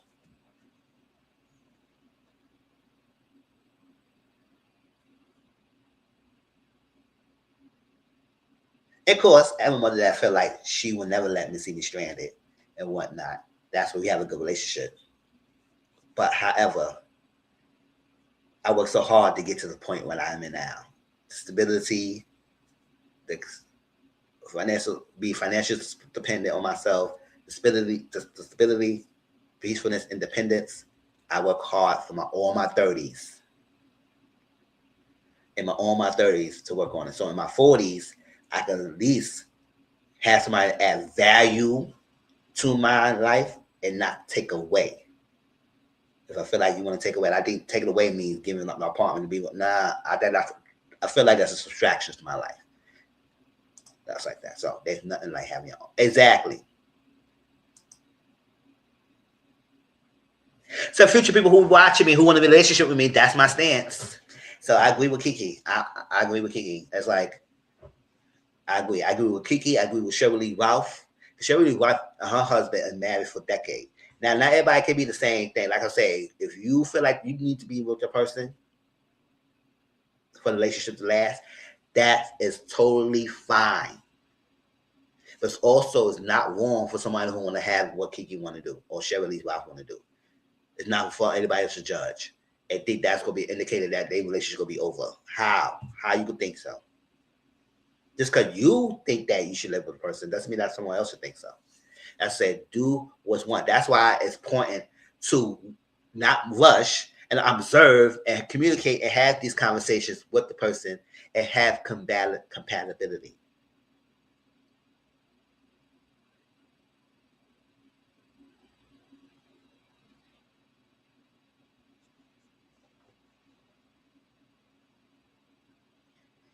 And I said this in my therapy sessions. I said, yeah, I don't want to live with my person so quickly. I think that's something I want to have my own. Keep it here. And you come here and spend a night, a day or two, it's fine. And I come and spend a night with you, spend it. We could continue doing all that for a while. If we got 2 households, we can have 2 households instead of just one.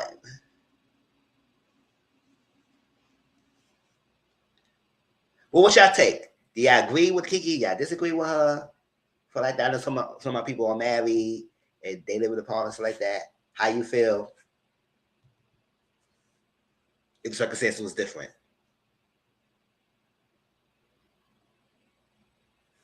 My grandparents had separate rooms. They'll come relationships that or have been married for years.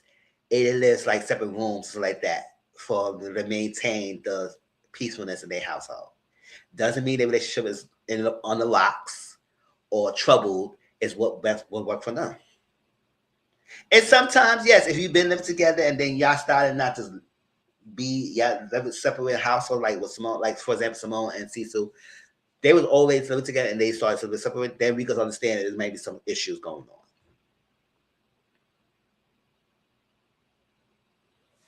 But that's a context of relationship. We just have to figure out. It's different from each person, couples by couple. And she really liked with her husband for years, for decades. And we would not know it until she told us that.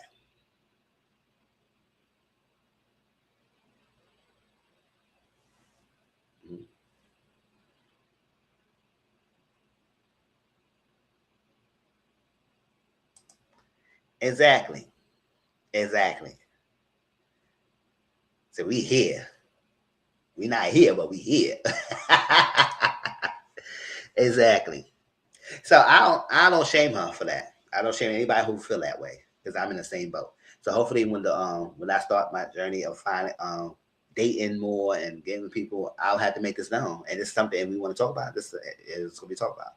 And then I realize who's compatible or not.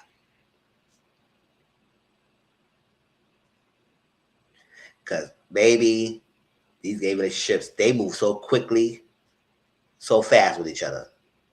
And most of them want to live with each other. And I understand sometimes it's like comfort.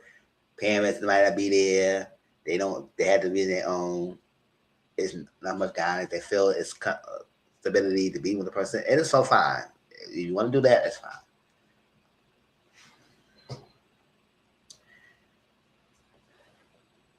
All right. We got one other topic to talk about. And then we get off of here. It's that Cameron Hugo interview. How many of y'all watched it? Because I decided to watch it. And no, I'm not going back and watching no Potomac. None of that. And I do know Rhode Island, the trailers come out. I did the trailers out. Y'all did the trailer out of Rhode Island come out? That's supposed to be like the New Jersey 2.0 to substitute New Jersey. I don't know if I'm going to watch Rhode Island because it depends on the cast. Kern, exactly. Depends on the cast. But I want to see the trailer and see what it is. Because it seemed like when I saw the silhouette, it seemed like it was too many ladies. It's too many ladies. It looked like 8 ladies. I said, it's too many of y'all. It needs to be 5. I can't be trying to learn all 8 ladies. I can't. But it's a new series. It's a new city. So I give it a chance. I usually try to give it a chance. But we'll see how it goes.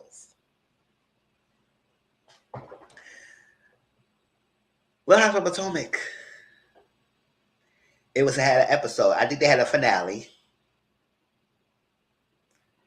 And they had a separate episode with Cameron. And then a reunion starting, I think, this week, whatever it is. So I took notes. And I'm going to tell you this now.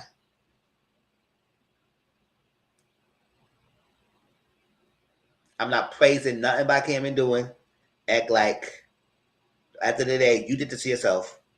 You took upon yourself to do away with that. I'm not celebrating nobody of what they did.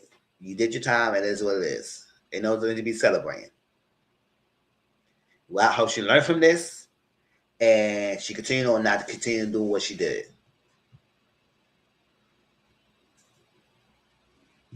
Everybody making praises and, oh my God, we can't, and it's like that, like she did. I said, I'm not celebrating no bit. I'm not celebrating. No.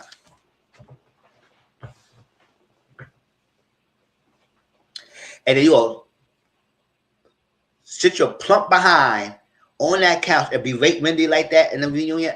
Nah, Wendy's too good. And I hope Wendy catches her behind out, but I know Wendy's not going to do that. Because at the end of the day, I said, girl, you don't want to come into my reunion and tell me to shut the F up. No, that's not happening.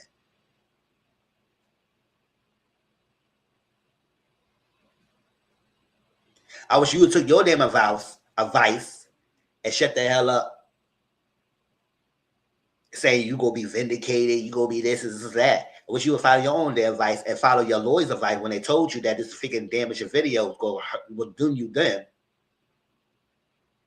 And you didn't want to understand it until afterwards you find out. I said, oh my gosh.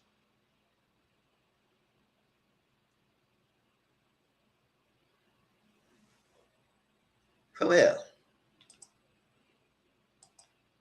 So let me tell you what she said. So the episodes, they show that she was getting out. She had her braids. She getting in the car. She waving at people who saying everybody saw her like she's a big time celebrity like that. I said, girl, bye. You just got out of jail. So she was like wondering why the lady was there at that 20. It took me like a couple of decades to get here at 60. And I said, why y'all ladies here at 20? I said, at the end of the day, I would look at you. I said, why the hell you were here at 60? When it's like, if anybody supposed to be here, which I don't feel like nobody should be going to jail. But if any age someone's supposed to be in jail is when they're young. So they can learn from it, they can maybe get out. and they can learn from the mistakes and not go back in. But don't wait till you're whatever 60-something years old, they get in jail. Girl, get the fuck out of here. You don't get to judge me when you 60-something years old and I'm in 20. I said I'm supposed to make mistakes in my 20s. Sometimes a mistake is fatal. Sometimes a mistake is life. And that's something you have to live with. But if you ever have to be in someone's situation and your mistakes lead you to jail, it's probably when you're younger instead of when you're older. Older, you should be learning. You should know better.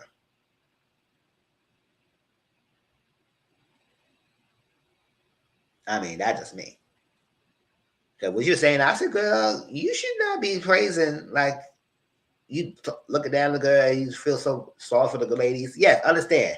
They're young. You want them whole hell life of you. It should not be here. But I said, girl, you shouldn't be here either. Check that. So Andy and Karen talk. And this is September 9th, 2025. So it's only been a couple months, whatnot. And Brandon, her son, helped Cameron with her businesses and while she's in jail. So she appreciate that. She told them that I think they want to keep her isolated with someone else. So she said, no, I did this. I want to be in Gen Pop. I said, okay, that's cool. She's not really into her phone right now because I know she said she had people who want to tell her about the gossip and want to do that. She said she not been on her phone. So I said, okay, girl, go ahead. So she went straight and she said, and let's talk about the video that broke the internet. So she talked about that. This was happening March 19th, 2024. And 539 days later, she said the lawyers did tell her to take the plea deal because the video is damaging. But she did not want to hear it at the time.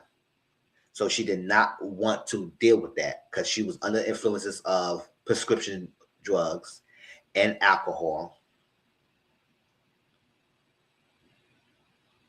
So because she was an influence of those two substances, she didn't adhere to her lawyer's advice. It's out of her mind. They didn't want to listen to them. Because I know everybody would say, legal counsel should have told her. I said, what make y'all think legal counsel didn't tell her? Obviously, she told us right now, legal counsel did warn her. But as a client, she told them, no, I want to go to trial. So they had to do their job.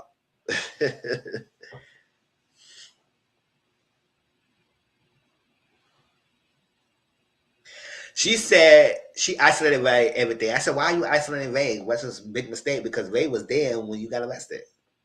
Ray was there. So why you need to isolate him now for everything? No, you shouldn't have him around. Maybe he would have helped you, and maybe you would not be in this position right now. She said she was in a denial. I think it was out there that was saying, it was like rumor out there that it was a plea deal that it would give her house arrest. She said, no, that was not true. It was no plea deal that she would house arrest and like that. But I believe if she would accept the plea deal, she would not be in jail. She would not have been to go to jail.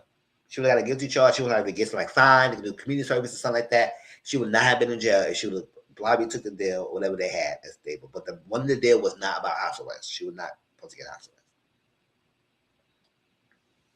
She said the reason why she had to actually face it, her therapist make her face it and watch the video together. Her therapist said, no, you say it right now and you're watching it. And she said when she saw the video, she was nuts. When she talked about she was Thomas Jefferson concubine and all that stuff like that, she was lit. Ooh, I'm lit. Yes, you were lit, girl. That's what we always like. What possession you think you was going to vindicate it? So you definitely was in denial. Definitely in denial.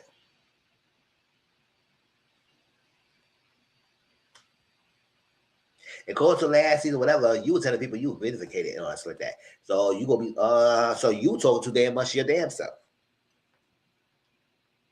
Said she's yes. Exactly. Look, she did. She said she's sober now. I said, oh, you really? Is you? She said her children is devastated, Raven and Brandon. They felt like she has addiction. They wanted to talk about this 20 years ago. So 20 years ago, when they realized there's a problem then, they wanted to talk about it then. So they realized it was a problem of her having alcohol, but I think she was a 40. I think she's like 60 something right now, right? So 20 years ago, probably she was in her 40s.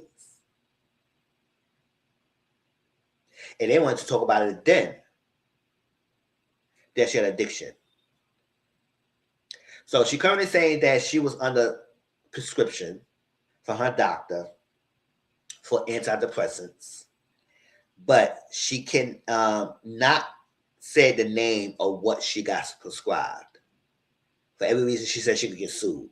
Now, I'm not a lawyer. I don't know enough legalities about that. I don't know why she can't say the name of the narcotics or the drugs she was taking.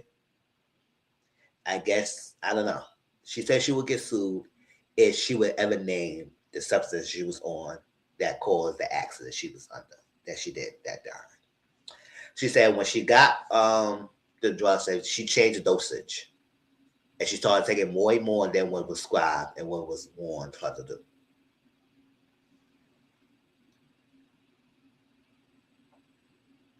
Do y'all believe her when she said she can't say the name she get sued? I don't know.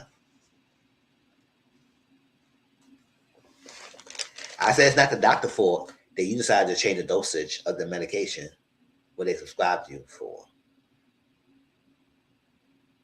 And then, throughout the interview, she mainly was mostly, even though at the end she kept saying that, yes, she have addiction for both, but she was trying to make it seem like she was more have addiction of the narcotics than alcohol. And she said that it was the pills that called me that night. Well, Andy said, well, the alcohol called you that night as well, girl. Don't try and deny that alcohol was not part of it. It called you that night too, girl. So why are you trying to see yourself of being an alcoholic, but willing to claim you have drug addiction? Which I feel like the reason why she's so willing to claim prescription drugs, because she said that it was prescribed to her. So I say it's easier for you to accept something that was prescribed to you so you could blame the person, the doctor. But since the alcohol is your control, it's not easy for you to accept that. And I think the therapist had to make us realize that you have a problem with both, girl, and not just one. But yes, throughout the interview, she was more willing to accept that she had a drug addiction and then not so alcohol addiction. And I said, girl, you got both. And when you willing to start accepting that, then you willing to really heal. You ain't healed yet. So she said she wanted from. She was running. I said, where you want it from? She said she wanted from home. She said she was happy at home. Her house was a tomb. I said, that's a lot of words you're saying. You was happy at home. The house was a tomb. It was like the house was a death sentence for you, girl. It felt like you was trapped. And as I said, what are you trapped for? You can leave out the house anytime you want. But I understand. I'm not trying to downplay what's going on in marriage and everything. But I said the reason why I feel like you was having an issue with Ray, because Ray wanted to retire. Ray wanted to retire and move to Florida and live his peaceful life. But you wanted to stay here because you want to be a part of the housewife. Since he loved you, he stayed there with you. But I feel like that's a part of the contention of your relationship anyway. I think that you should have just left and gone to Florida. Even though I don't think Florida's a good place because Florida's a best state. But that's a part that I think the issue Ray had. He wanted to retire and live his peaceful life, but you wanted to stay and live like you freaking the Grand Dame, like you a city girl. Get the hell out of here.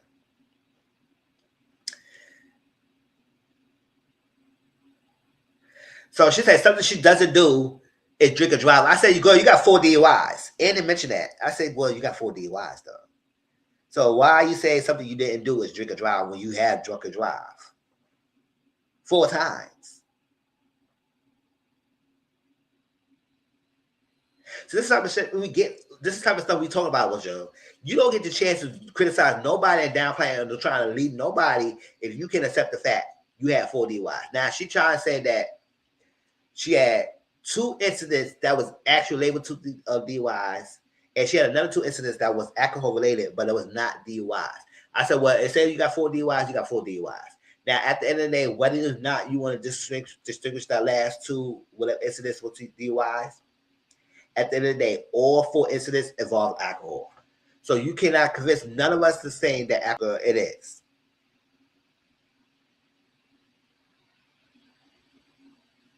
So how you got released early? Because she got released way earlier than she's supposed to be released. And she got released. She said she went to work. She went to work. And she said, what you did? She said she was able to lead the NA and NA classes. I said, who the hell? Yes, I said it. Who the hell said that was a good idea? You recovering your damn self. So how the hell you leading the NA and AA classes? Who was in that prison sentence? Who was in that prison jail? Who the hell agreed to that? You won't believe it. No near damn ass NA or NA classes in no freaking facility and whatsoever when you in your recovery. You have not been in recovery for years for you to lead any of these classes. I said, they were celebrity, they were starstruck of you there. I'm going to my nose really by girl. Get the hell out of here. You led the classes. Who the hell agreed to that? It should be somebody there next to you, a psychiatrist, somebody who was leading the classes, who was next to you to make sure you wasn't doing something wrong. You led the classes. Goodbye.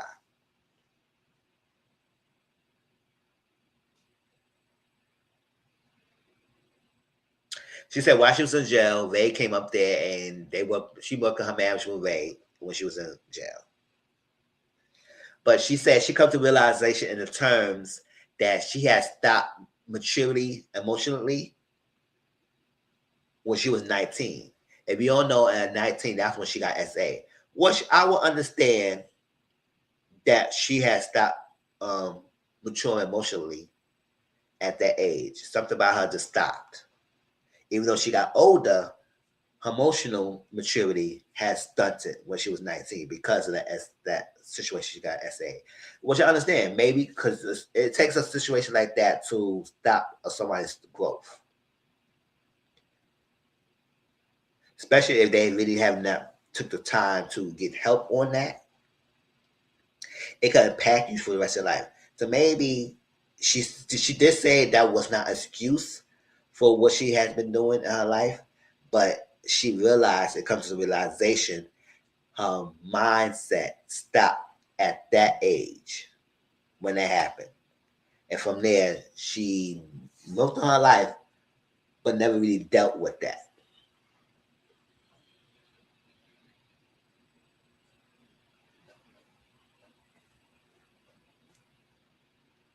So let's say Andy was asking, so you will admit that you have an alcohol addiction? She would say, oh, I have a lifetime recovery.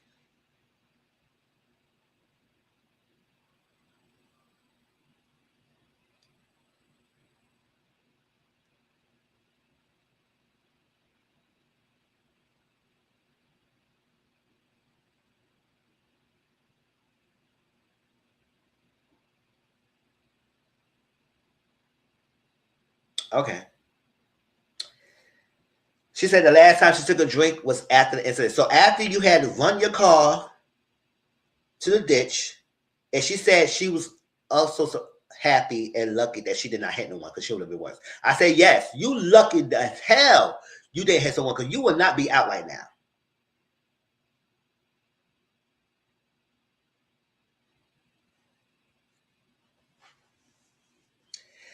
And she took a drink after the incident. I said, so after that, you still took your own drinks. Okay, girl.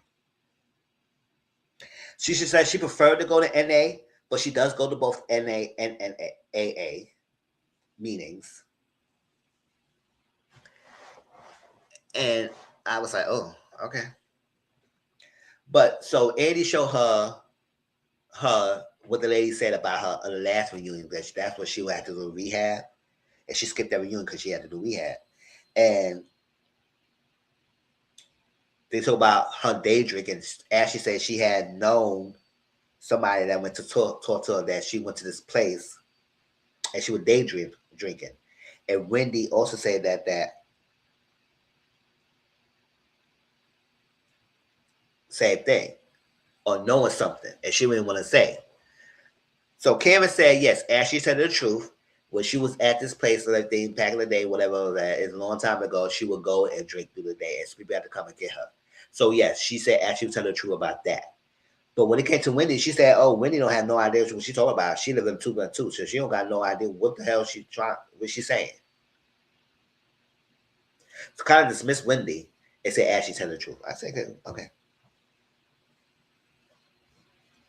So they also told about the thank you message that she had because I think she thanked Candace, she thanked Andy, and I think she also thanked Kay, Kiana, but she did not thank Wendy. And Wendy said she has been there for Wendy, Karen. So she's surprised that she did not get a thank you note. And remember, Wendy would say, "Well, that's not my friend." So Karen said, "Wendy know why I didn't thank her. That's something we can have a conversation about." But she knows why. I said, does she?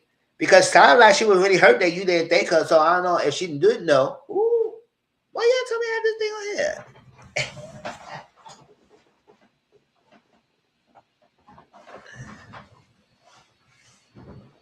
And if she did know, she sounded really surprised and shocked. I don't think she knew you didn't thank her because she did. She wouldn't be surprised. So she wanted to have a conversation with Wendy. I said, I guess we wanted to see. Now, Andy asked her, do you think the viewers feel like that you should not come back to the show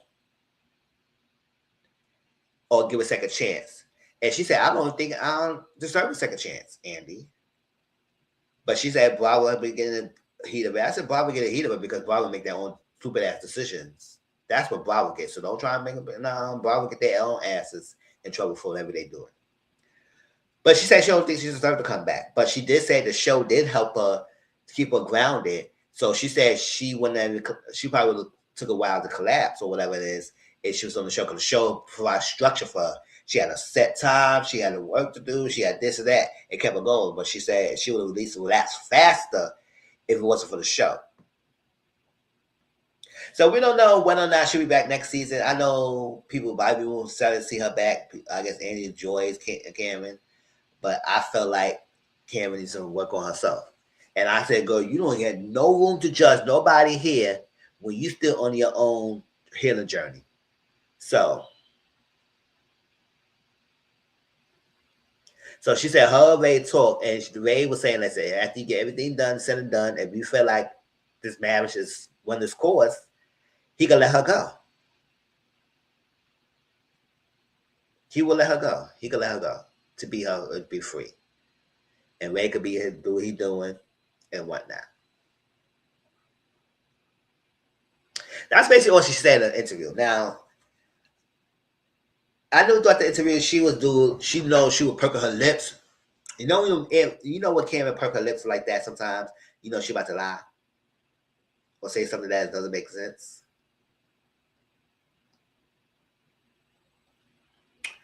And then, every time she said, let's get to it, Andy. Let's get to this, Andy. Let's do this, Andy. Let's do it. I said, girl, if you say, well, let's do this one more time, girl, get out. Come on. Let's talk about it. That's what she kept saying. Let's talk about it, Andy. Let's talk about it, Andy. Let's talk about it, Andy. I said, girl, y'all talking about it. Why do we keep saying it?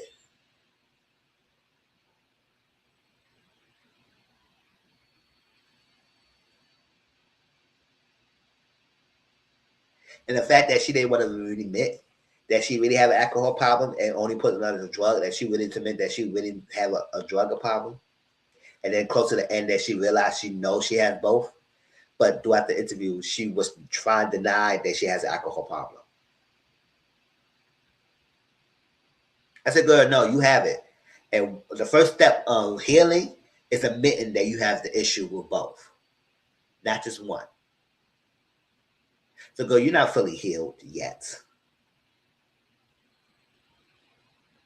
So then she then show a clip of her partner reunion saying, oh, Stacey, you lied? You still lying this season? I said, girl, you lied too. So stop all this lying about. Ashley lies, G-Neck lies, Stacey lied, y'all all freaking lying. So get the fuck out of here about this Stacey lying business. Get the hell out of here. And then she coming to him berating Wendy. Wendy, I been here. She's trying to let you know you doing too much. You talking too much. You need to shut the fuck up.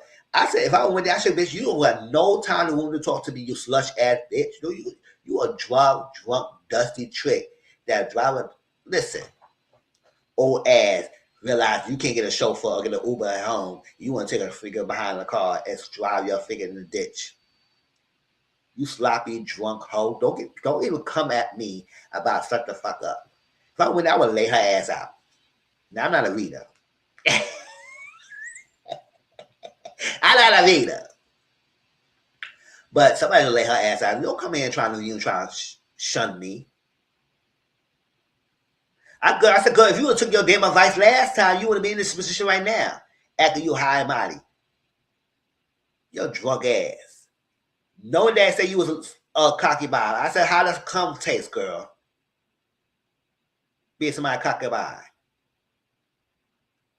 So you went to time history back in the day? Ooh, you lit. Lawyer told you to take a plea deal. You don't want to take a deal there. So you don't got time to talk to me. Now, Wendy, I don't know what Wendy's saying this season or whatnot. But we know Wendy has her own legal battles going on right now.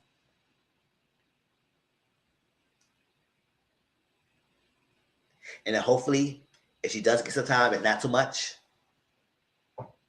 Or it get thrown out. But based on everything they had, it's like, listen, girl, you have a hard time to prove that you didn't commit fraud when items you say you're missing is claimed to be returned or whatnot. So we'll see how that goes.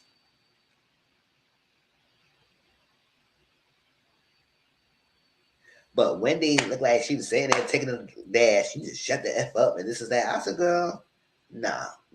We ain't going back and forth. And Wendy, I said, Wendy's a political enemy. She can not let nobody talk to her like that. And let's get to the bottom of why you feel like she knows the reason why you're not talking to her. So no, don't get here. I want to know if Andy was there and maybe part 2, whatever. I'll tell him and so what the issue you have with Wendy and what Wendy should know and why you're not speaking to each other. And I said, first of all, you don't really care for Wendy like that anyway. Because remember you saying Wendy didn't fit the aesthetics of the group? She don't deserve to be here because she don't fit the aesthetics of what Potomac is.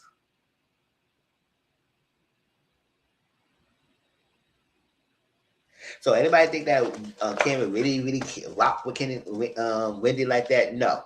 That's why I said, Wendy, you should never let this girl talk to you like that. Ever again. Especially after she was saying all that stuff. You don't fit the aesthetic of the group. You don't fit what the group is about. You should F the hell up. You talking too damn much.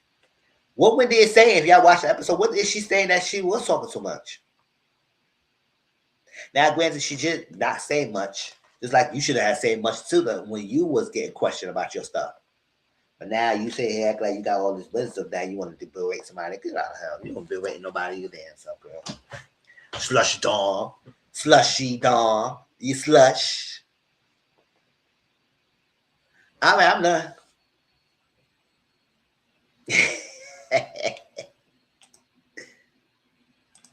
If y'all watch the interview, do y'all feel like she was performative?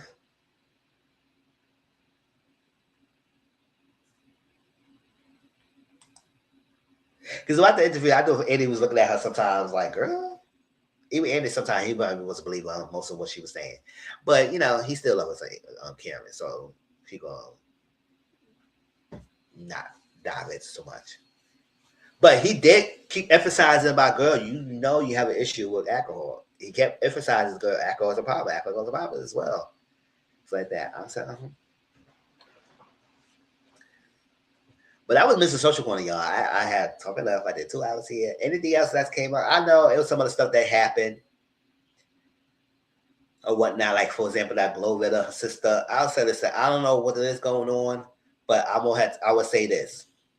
Just because Gloria is successful and make it big doesn't mean she own her family anything. I'm going to say that. I said it. Yes, Mizzle said it. Mizzle 14 said it right now. I said. She doesn't owe her family anything. Especially we don't know her family dynamics. Basically, I don't know. See, what I saw, that sister looked like she was very entitled for her money. And granted, I do understand that maybe if you do make it big, you want to help your family and this or that. You can. But not to the point that they can feel entitled to it. And I believe Gloria did say something to help her family out. But then they irresponsible and not do nothing for themselves, and will trying to take offense. So she decided not to help anymore. Now, her sister came out what she wanted to say. Don't know if it's the truth or not. I don't think Loretta said her piece. It was true or not. But, the age of social media, she aired it out. So, Loretta, more power to you. I'm staying out of it. I ain't saying much of it because we don't know. We don't know. But I'm just saying that just because somebody is successful doesn't mean they have to help you. Especially if they really had a good relationship before I became successful. And family doesn't mean anything to people sometimes, especially by blood. They could treat you worse than strangers. So I'm staying out of that. Oh yeah, Tyra Banks had a documentary about America's Next Top Model. She finally admitted that she went too far. I said, I know y'all did, but we got to see what it is. So we're gonna talk about it. We're gonna watch that. And if it's good enough, I will give my commentary about it. Because I did go up watch America's Next Top Model. I was religiously watching that show. At some point, I did stop watching it. I don't remember what season, but I knew I made past season 10, though. Season 10. I know I made past season 10. So I've been watching religiously until a certain point I had stopped watching it. So I don't know what happened when I stopped watching it. But yes. She finally admitted that they went too far sometimes with some of the ladies and some of the stuff they're doing. And we'll watch. It's on Netflix, so I think it's on the 16th or something like that, February. Later on, next week, the following week, and we will be watching it. It will be a watch along, and we will watch it. So let's get into that. But yes, we were about to watch the Traitors and Married to Medicine episode tonight. And also maybe watch an episode of The Beauty that's on FX. So catch me on there. I gotta get something to eat. I order me something to eat. And while I'll be watching the show, I'll be eating my food. I appreciate y'all. Anything else that came on? Then y'all want to discuss real quick before we get out of here?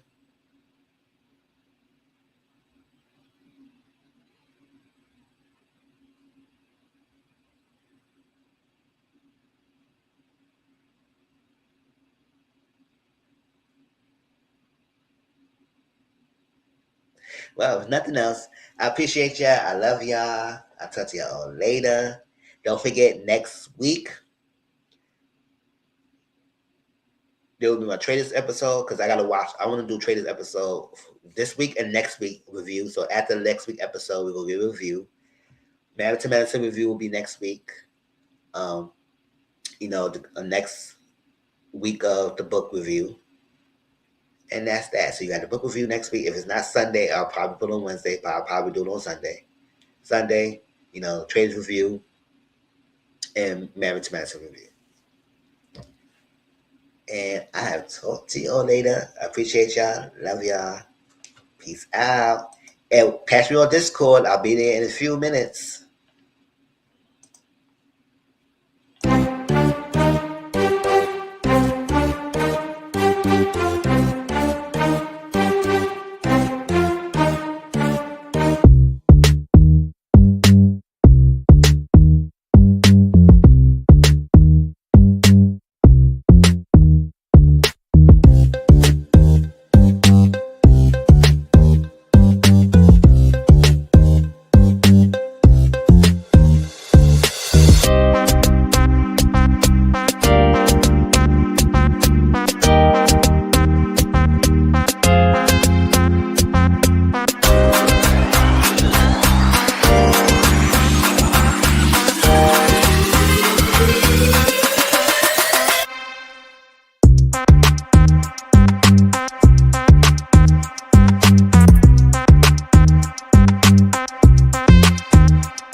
All right, later, y'all.